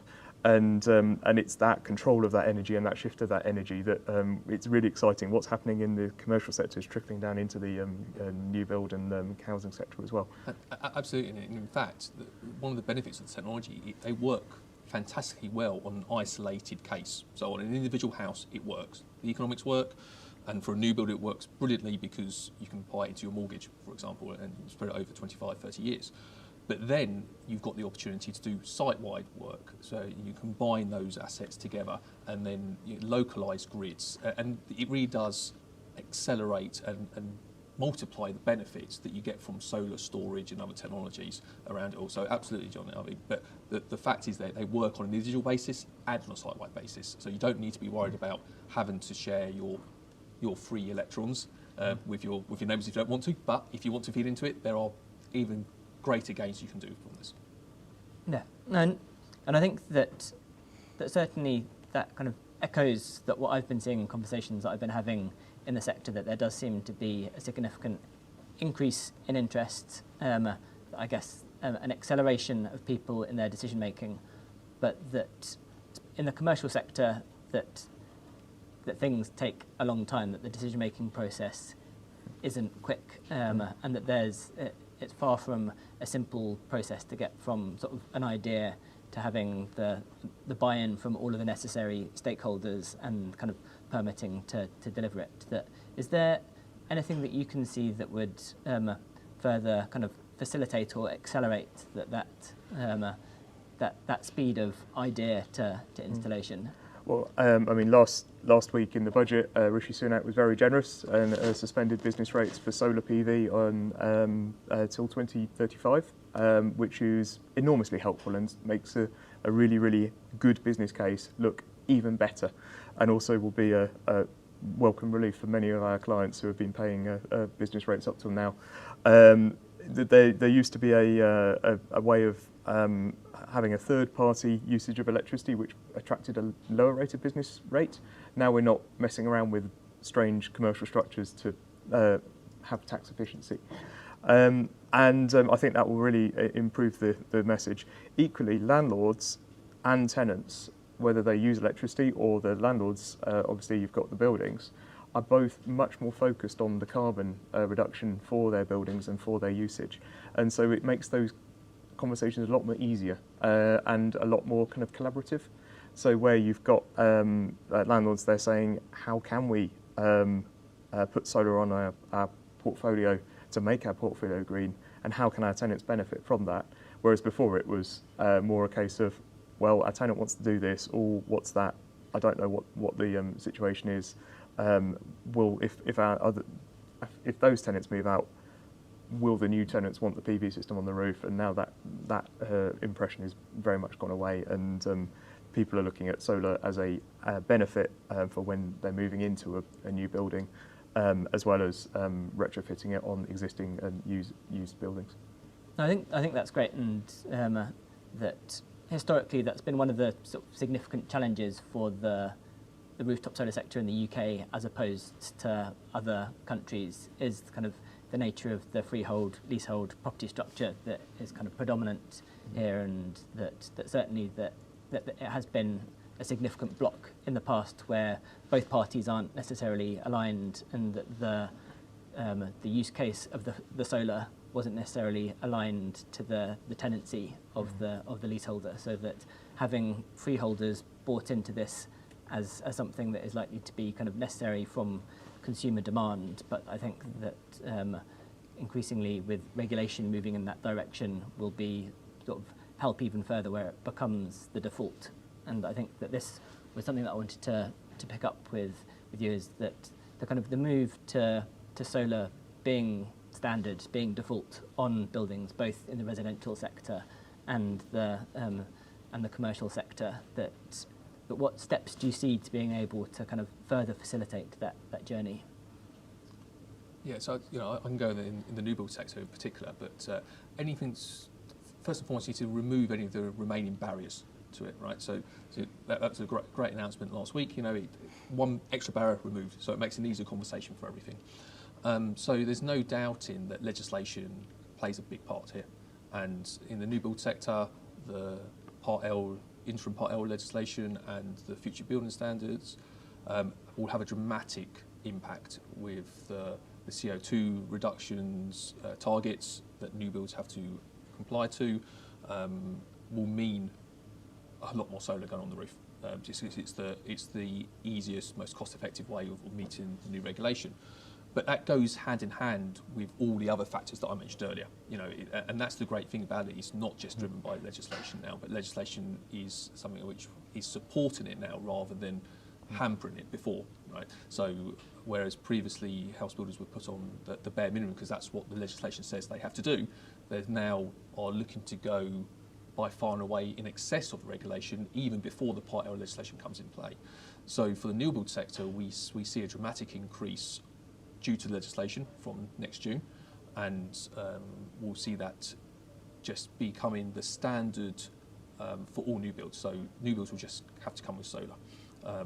For A, because of the regulation, but B, you mentioned it earlier, and I mentioned it in my first discussion, the electrification of heat and transport means that we cannot afford to get all this power from the grid.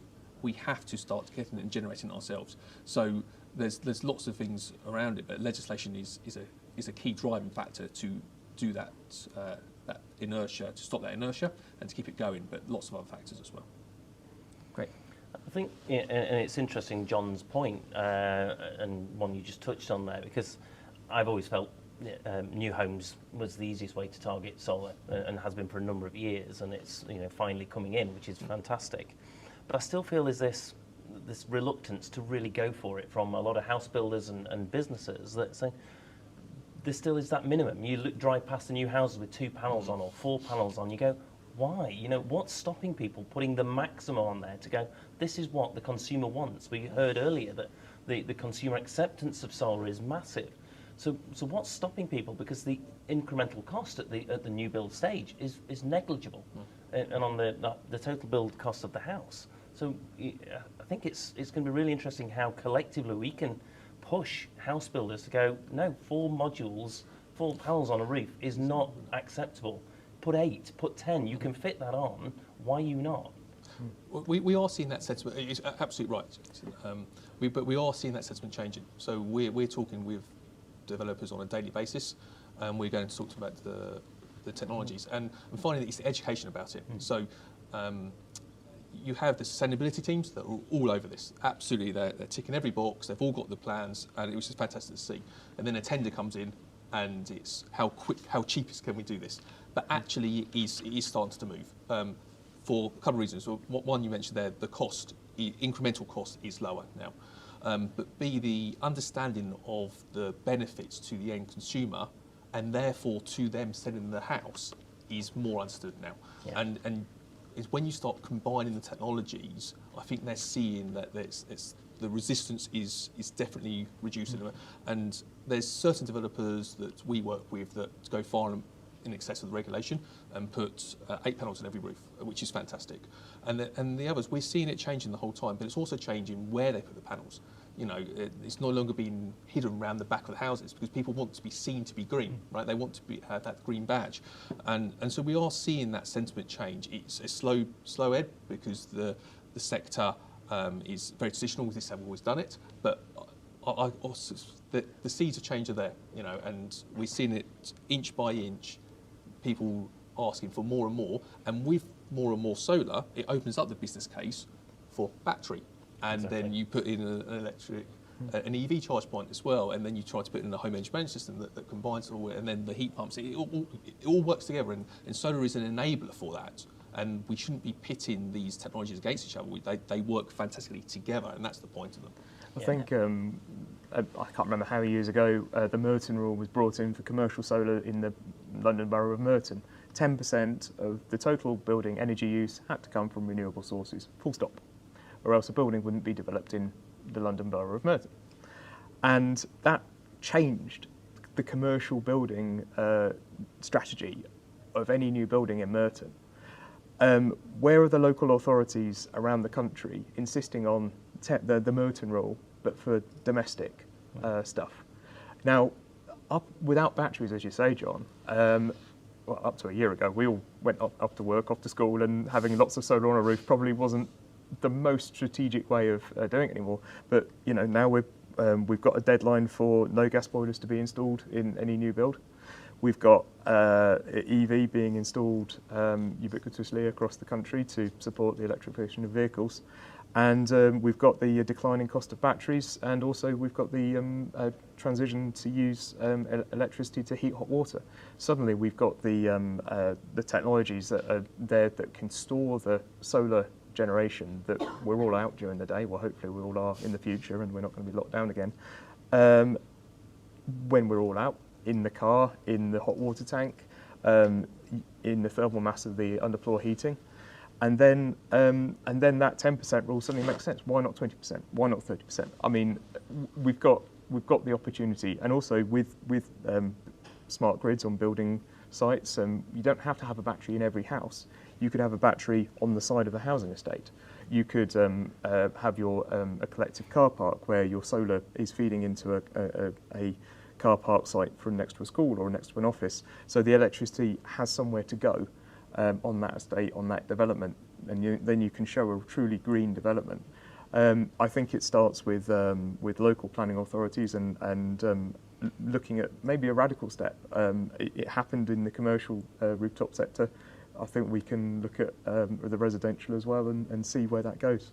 Yeah, I'd love to kind of continue that conversation on the regulation, and that I do feel like that now that there's enough kind of leading indicators that consumers, that businesses, that stakeholders generally are in a place where that there's a much higher both acceptance and desire for solar more widespread, so that one would hope that the regulation is then able to catch up with the market and sort of bring in, increase the bar at which that those who are kind of just delivering the lowest standards are operating at to bring the standards up. But I think that there's another couple of areas that I'd like to cover while we've got time. I think that we've been talking about the buoyancy of the sector, that the opportunities for growth, the general sort of demand that exists, that as we look to the next 10 years and how we're actually going to deliver that I think that we can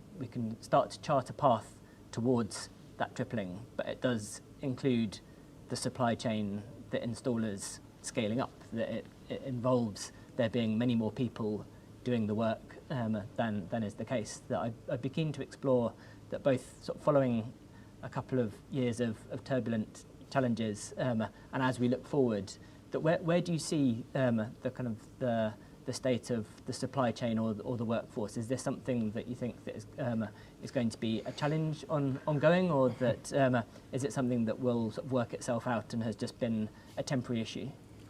Oh, you're all looking at me. Supply chain. You seem to be primed. Yeah, I think it's fair to say this year's been unlike no other. The solar industry has always been fraught with challenges, and it's been very robust in how it's tackled those. But we've literally had everything thrown at us this year, and it's interesting that a lot of the problems are climate related as well. So, as people know, the vast majority of product comes from Asia, and there's flooding events in there, earthquake events, power shortages are all affecting supply chain. So these are serious issues that affect the supply chain. We've had numerous logistical challenges, all the way from the Suez being blocked to container shortages and blockades at ports. So it's been incredibly difficult, and will probably remain so for the foreseeable. And that's one of the interesting challenges for us all that we've got to face, and I touched upon it in the opening comments, because the world wants solar, and there's only so much being produced, and solar producers manufacturers are ramping up their ability to manufacture across all the ranges, from batteries, inverters, modules, and it's our ability to scale up and to do that when there's competing global demand for the same product. So I think we've got a real challenge ahead of us.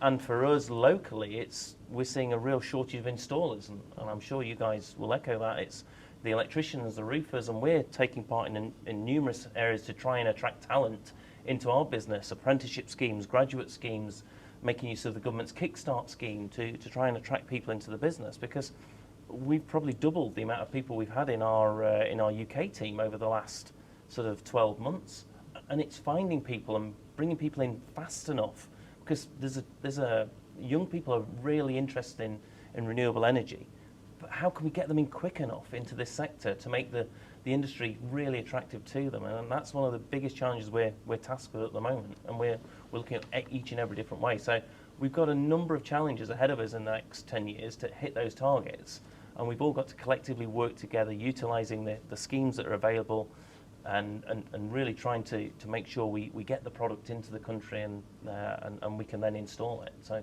it is going to be one of the biggest risks to hitting the 40 gigawatts for sure. Yeah, I mean, I'd like to add on to that is that, we've definitely got momentum at the moment, and one of the worst things for this would be to curtail the momentum with supply issues. Okay, so HBS, we've been doing this for a long time, and we've got a lot of customers that we can't let down.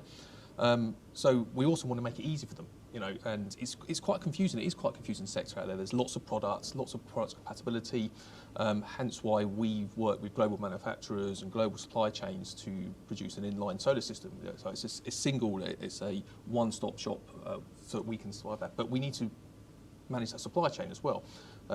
And we're getting a lot of developers coming to us at the moment wanting to ring fence demand for their developments all the way through next year, right now. And that's something that we're working to do with the likes of yourselves and different distribution.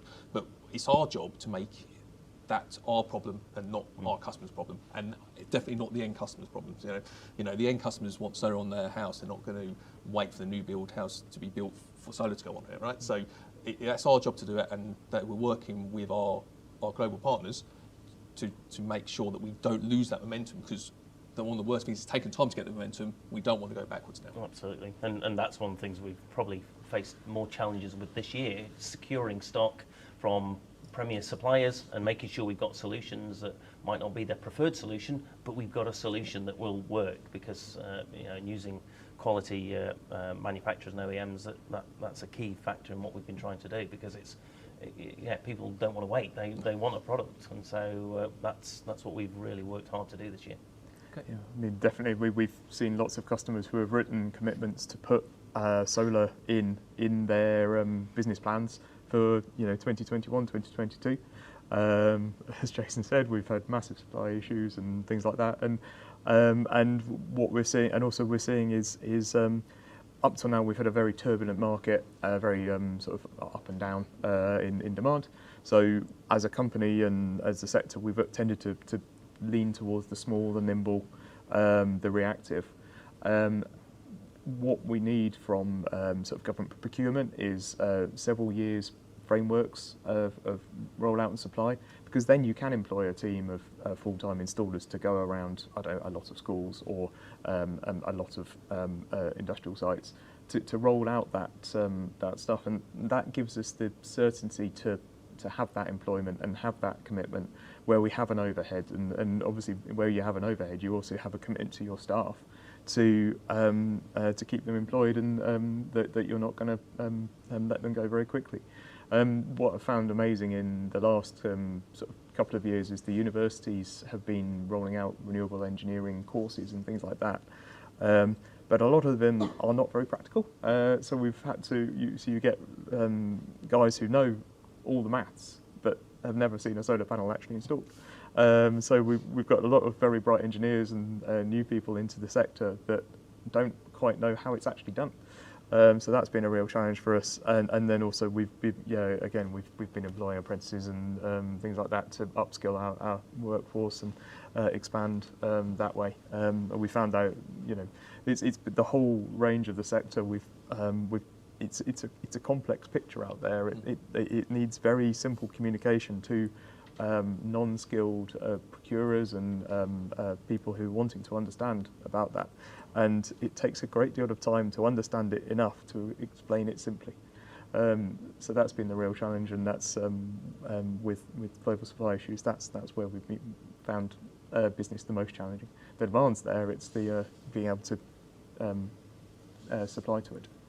Yeah, no, I think it's great to hear the experience that that you're all having, and I think that it's something that has been, I guess, reported back from across the solar industry in the UK and more globally. I think that one of the lessons that perhaps we can draw is to your point that the solar industry to date has, within the UK, tended to operate on a relatively lean, just-in-time basis, because of the fact that it was subsidy driven and that there was a large degree of uncertainty in demand, that perhaps in moving to a position where there is more steady demand, that the costs are more certain, that I guess that as an industry that will be working towards trying to build it up and reach that steady run rate, which I think that everyone has been harking for, and perhaps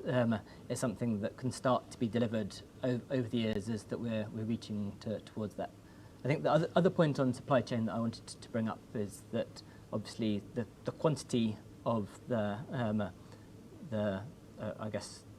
materials available has been paramount. I think the other thing that is a theme that we've seen that's become more important over the past 12 to 24 months is the sustainability throughout the entirety of the supply chain, and that I think that there's beneficially more of a focus now on truly understanding the nature of the supply chain, and that I think Solar Energy UK alongside Solar Power Europe have been focused on putting together the Supply Chain Transparency Task Force, which I think is an important step towards that, having greater understanding of the nature of the products that are coming through, so that it does feel like that supply chain, both having the certainty of product and then better understanding of where things are coming from, is going to be sort of a significant theme over the coming years. And I think that certainly that within sort of Solar Energy UK as well, that